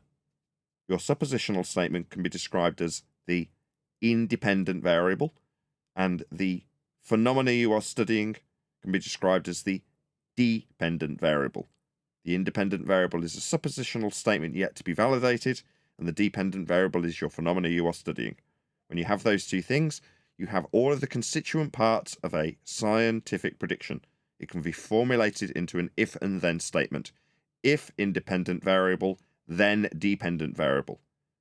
It automatically has the assumption of a non-positive result, zero difference, otherwise known as null. The null hypothesis would be if causal influencer, that's independent variable, then we do not observe the phenomena occurring. That's zero difference result. Upon variation, so that's step 2, hypothesis. Step 3 is to actualize your hypothesis. Yeah? Otherwise known as an experiment. This is the word he's just used. An experiment is where you vary and manipulate that which you supposed would cause the effect. So you vary your independent variable and see if it causes the dependent variable to show variation. In other words, you vary A and see if it causes B. If it does, you've got empirical validation of cause.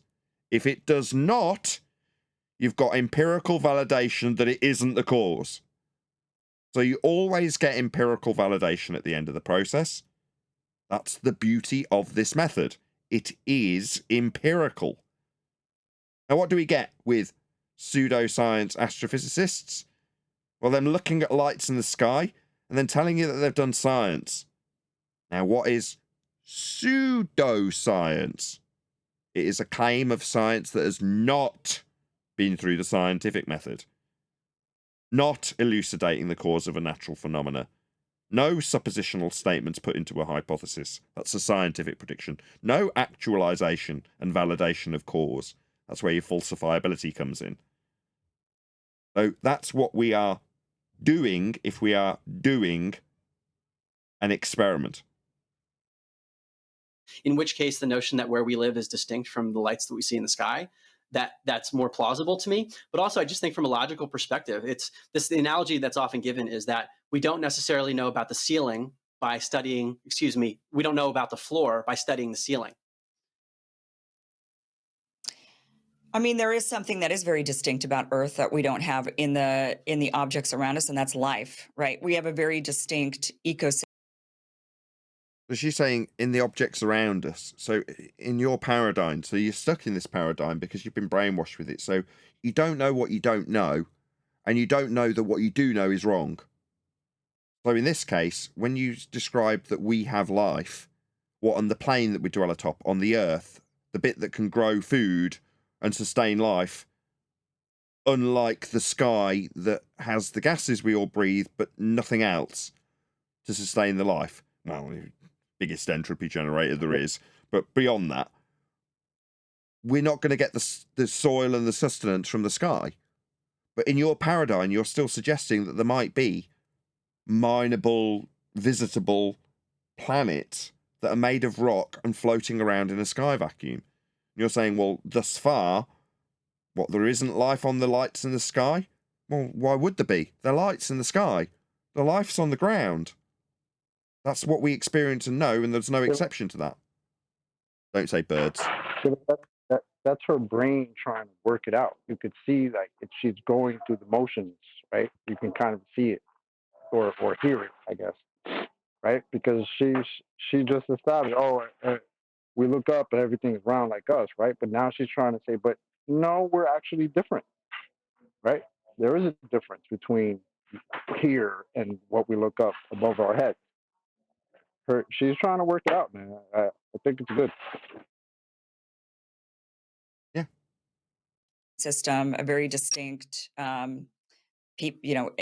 life on Earth is very distinct and different. So I guess one could then come to the, possibility that Earth is different because there are some real distinct differences already that we can observe. I mean, this goes without saying as far as I'm concerned. To say, well, life is on Earth, and therefore it's pretty distinctly different to the twinkling lights in the sky. Yeah, that goes without saying.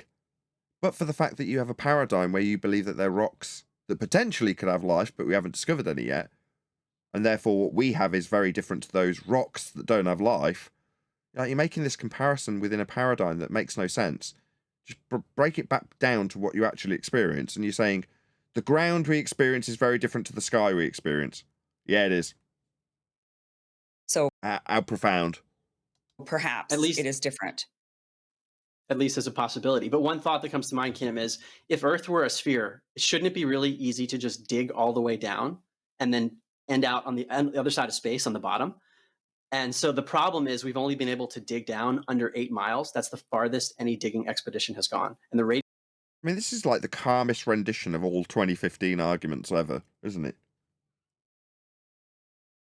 Value is 4,000. If we went all. Who's just getting into this topic? Like, I missed like the background of whatever we're listening to. Who are these guys? Or this guy and the girl? Mark Gober and Kim Iversen. Iversen, sorry. There's surface puke regurgitators that have questions. That's who they are. Copy that. All the way, it would be over roughly 8,000 miles. So there are all these problems consistently. When I was trying to disprove what I was hearing of all the skeptics, and every time I'm like, well, I actually can't prove the current model. Another one that would be. He's watched David Weiss, hasn't he? Sounds like it. Got this from David Weiss. Be really nice is if we could freely and privately explore all of Earth. And one of the common objections is, well, what's coming next? Now we know exactly where this is going. But since the 1959 Antarctic Treaty, which. Oh, what a shock! The Antarctic Treaty. Okay, we expanded the territories flat. We tracked where the stars were and where their positions above the ground would be, so we could find our way home as we expanded out the known territories. So, Earth was measured flat and expanded out flat, mapped and charted flat, flown across flat, sailed across flat. So, what is this speculation about beyond the ice wall that we don't know we do or don't have? Nobody's proven one. We know we've got some ice shelves in a place we call Antarctica. So what? We do know how we've expanded the territory that we do have flat.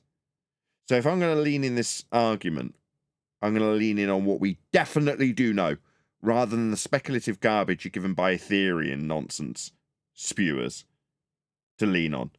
So as a flat earther, would it be advisable to lean on the speculation of what could be beyond an area that's heavily, allegedly, heavily controlled? I would say no. I'd say go to what you definitely know in terms of how Earth was expanded to date.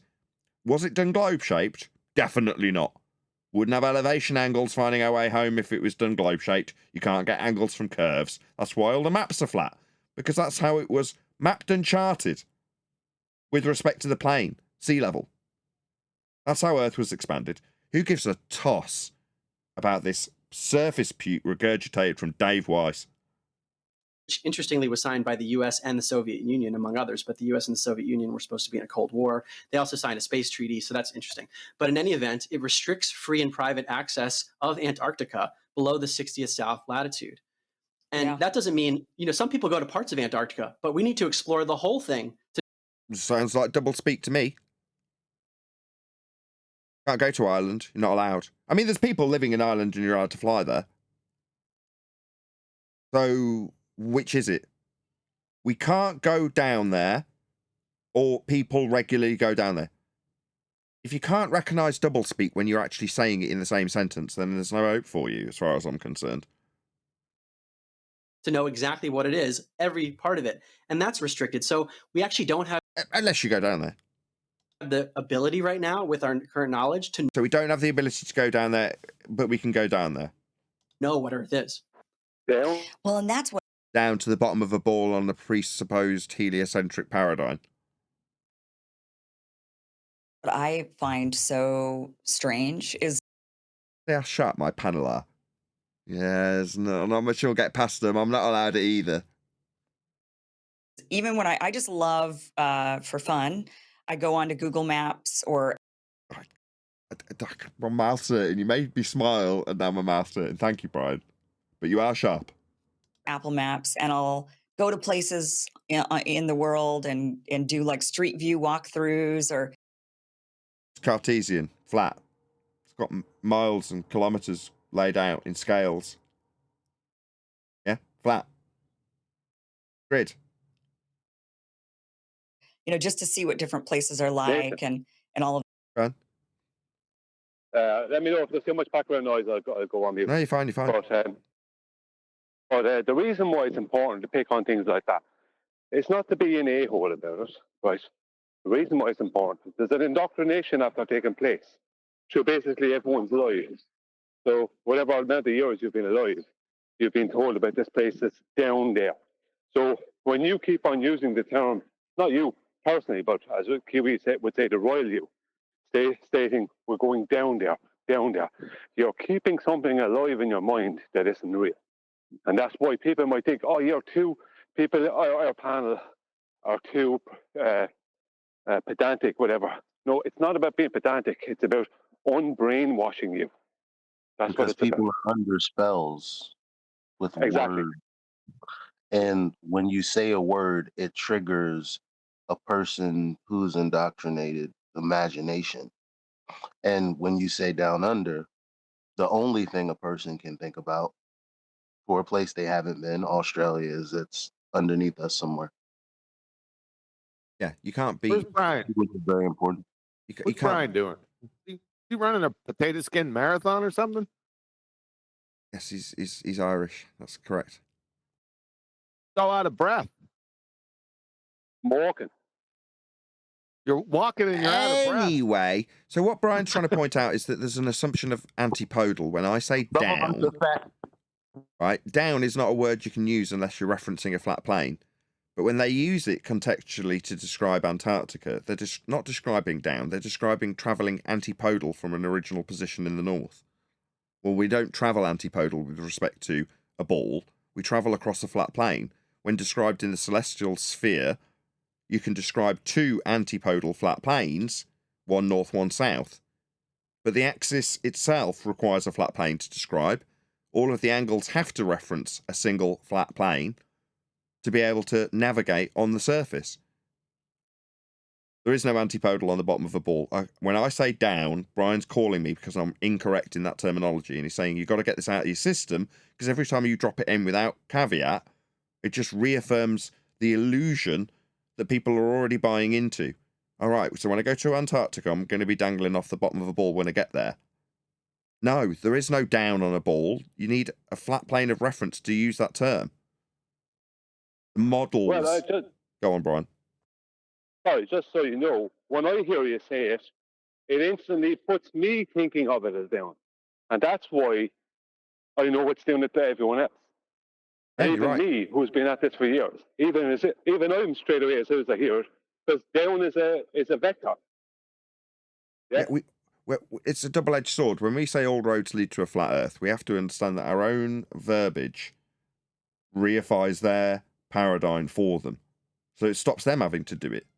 As you go out towards the horizon and arrive in Antarctica, suddenly people go, whoa, whoa, whoa. Don't you just mean down to Antarctica? That would be a better way of phrasing it. It's just I'm not wired that way. We're all subject to the brainwashing, and I need to unbrainwash myself to stop saying this term because it helps our opponents on their way to reifying a paradigm that doesn't exist. Just with one word. So Brian's absolutely right to call me on it. It's crazy because if you've never been a pilot, right, or have never flown in a cockpit, then you would have never imagined, like, say you imagine going to Antarctica in a plane right now. For me, I just imagine flying straight, looking at the horizon for that entire time until boom, there's land and you land. But when other people think about it, there's already a ball in mind. It's like Street Fighter when you're selecting a character and then you just got these planes flying around this map, and they don't really think about reality when they think about these things at all. They have these maps or these concepts in their mind when they're asked these questions and when they have these conversations about these topics. unless you actually get into the plane with the intention of seeing the curvature, and you're looking for it and you don't see it, that kind of messes you up, and then you end up being me.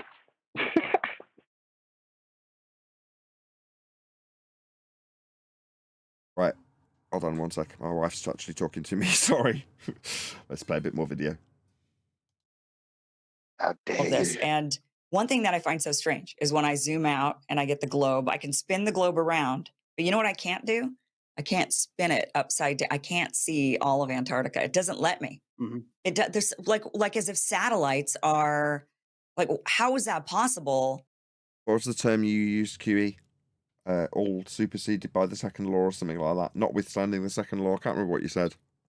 It's irrelevant after the fact. The second law of thermodynamics. Irrelevant after the fact. Yes, that's the one. Elon Musk has got Starlink, right? Just like gridded around the earth like a blanket. And yet, why do we not have imagery straight on of Antarctica? Why can I not spin the globe like that? In my mind, It's very that's a interesting. good. That's a good question. I'll tell you what. My ex, we used What's to his name? argue. Shut up. We're both We used rumpusing to, him. Sorry, Eli. Go ahead. we used to talk about Google Maps all the time, and she would get on Google Earth all the time. She'd get on Google Earth, and she's like, "Yo, like, I can visit any country, any place, but when I go to Antarctica, there's nothing there. There's no real snow. There's no, like, why aren't the satellites getting real images of that if the pictures are coming from the second law of thermodynamics violation?" She didn't say that, but obviously she said coming They'll from get space. around to it. They're going to drop one of the Google cars on there and drive around a bit. Then we'll have better image. Now, one other thing on Antarctica that really piqued my interest in this. There's something called magnetic declination. Basically, the magnetic poles of Earth don't match with the geographic poles. So the magnetic poles move around. And do they? Go. It's believed that that's the case because the sorry, you've just told us it does do something, and now you're immediately caveating it with what a belief is. I'm so glad I paused. magnetic field comes from Earth's core, which we've never been to. And it's Right. because of a geodynamo effect, which has never been replicated, of the outer core spinning a certain way. So basically, it's a guess about how Earth's magnetic field, such an important thing, even exists. The problem is that this has real world implications for navigation because we need compasses to get to the right geographic location. Right. We have to manually adjust compasses, especially. Nobody's manually adjusting compasses.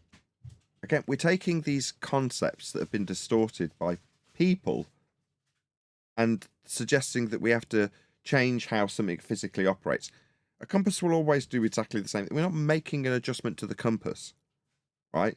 We're taking a construct that's been created by a guy and adjusting what we measure with the compass on our charts that are derived from globe projections.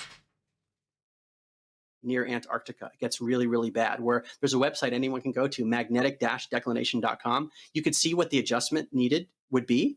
And in Antarctica, at one point, like I quoted in my book, it's negative 178 degrees. So they're basically saying, whatever your compass is telling you, you have to turn around, then you get to the right place. It goes haywire. What's interesting is that if you took a flat map and put it around a sphere, you would have to really Again. If you took a flat map and put it on a sphere, what? Tangent maps. Shout out to him sake, says 4 more hours. Sorry about that. Thank you for the super chat. So the flat map, quote unquote, which again, we can't know for Flat map claw hands. Well, sure. yeah, but meat hooks. What does flat map, quote unquote, mean? What's the difference? Gonna get a lot of that today, later on today, by the way. that Earth is a circle, basically in a lake, surrounded by an ice wall. And that's Antarctica. So Antarctica is not a continent. That's the theory. Of course, we couldn't know this for Again. Yep, he's been listening to David Weiss, the non-flat Earth Dave. Yeah. Could be a really big ball, end quote, David Weiss. sure. But if you took that as this a is what basically I've heard from, I've heard this one from flat Earth, from the flat Earth, theory, which is that there's this, a giant. I've met the flat Earth theory. Lovely fella. That tells me some crazy stuff. An ice wall. Definitely But then how do coming you? from the days of the world. Definitely coming from the days of the world, I was saying. Shut up, Elijah. We're trying to play the video, for God's sake. Okay, keep going. But let me continue, then I'll pause. But what's interesting, if you just hold that as a possibility, if you were to take that quote unquote flat, circular Earth map and put it around a sphere, you have to really Did it again. Meat hook, quote unquote. What the hell? They listening to what's it? I don't know. Sounds like more like Dave Weiss. All right.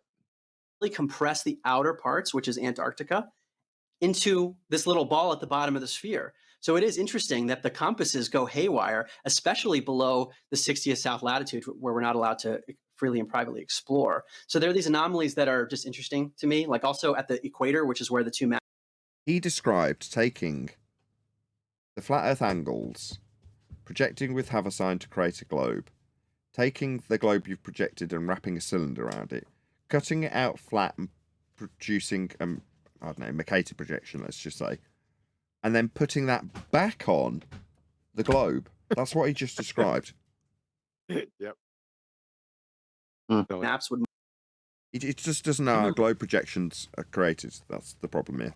He's got a David Weiss level of understanding. Frankly, I'll be honest. But given his ignorance, his presentation is tolerable. It's only intolerable when Dave Weiss does it because he's been here so long and had us tell him about flat Earth measurements and Black Swan and various other things, right? So by comparison, when this guy does it as a noob, you're like, fair enough, right? It's surface level regurgitation. But fair enough. Yes. I see chocolate. What you gonna say?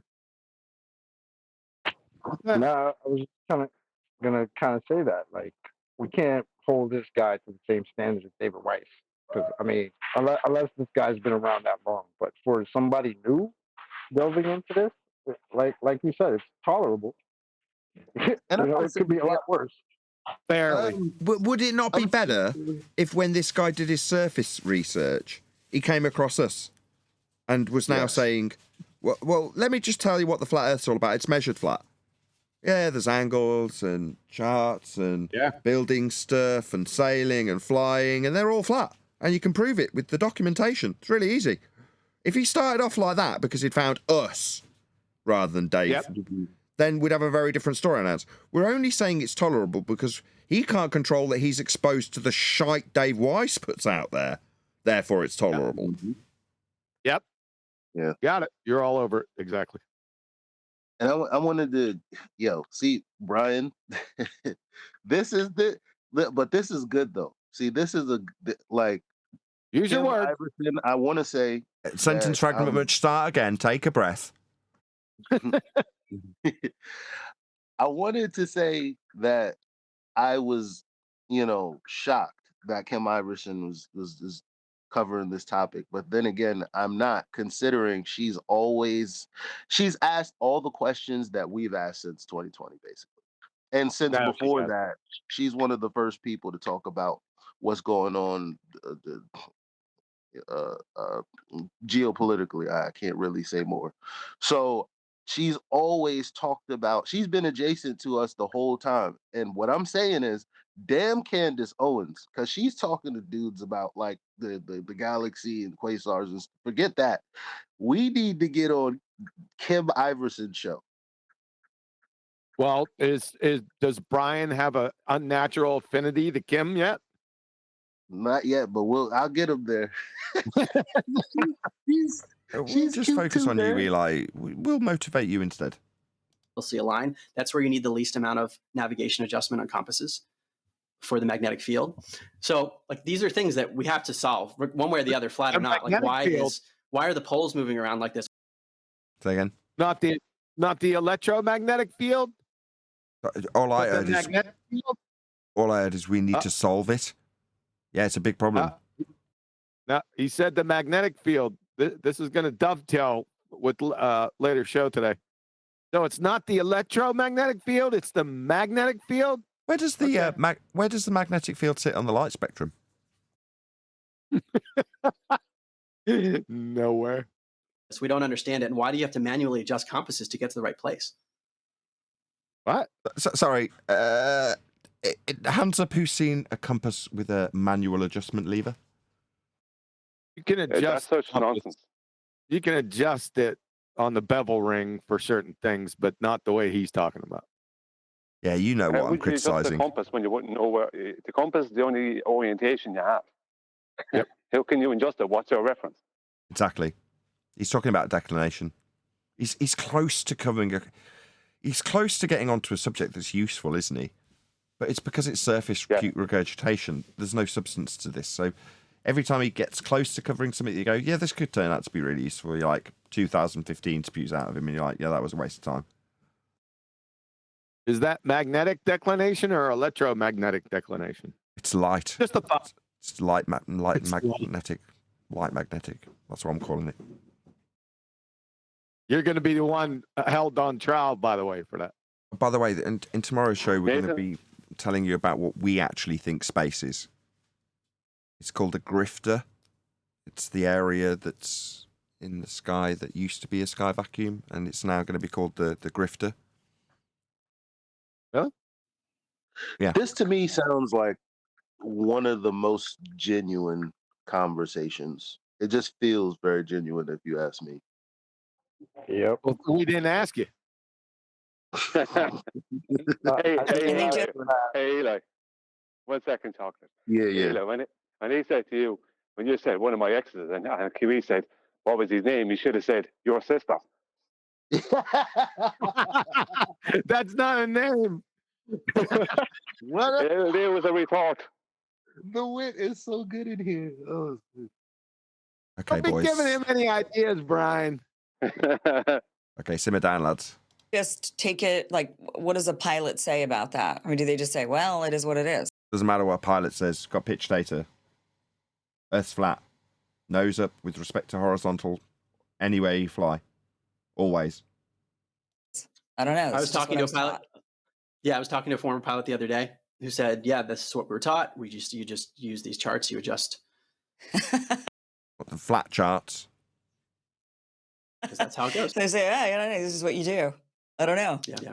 That's just what I'm told. Thank you so much for watching. This was just a clip from the long... Oh, jolly good. Well, we're going to show you a video, even though it was just a clip. Hopefully, you'll be informed. I'm my audience that at Nathan Oakley 1980 sent me. And if you are a member of my live audience currently, please toddle along to Kim's video and just let her know that we've responded. Hopefully, she'll take some useful information with this. And in all sincerity, I would hope that she does toddle along. She does listen to a little bit. And some of it is indicative of what I talk about on most of the live shows. You've got a couple of choices. Know Earth's flat and get on with your day. Or subscribe, like, share the video with everybody and spend as much time as possible listening to the show. In which case, smash the super chat and send me some PayPals. But yeah, go about your day knowing Earth's flat and you don't have to worry about any of this stuff that you've concerned yourself with in this 20-minute clip. Because none of it's relevant anymore. Anyone got any last comments on this?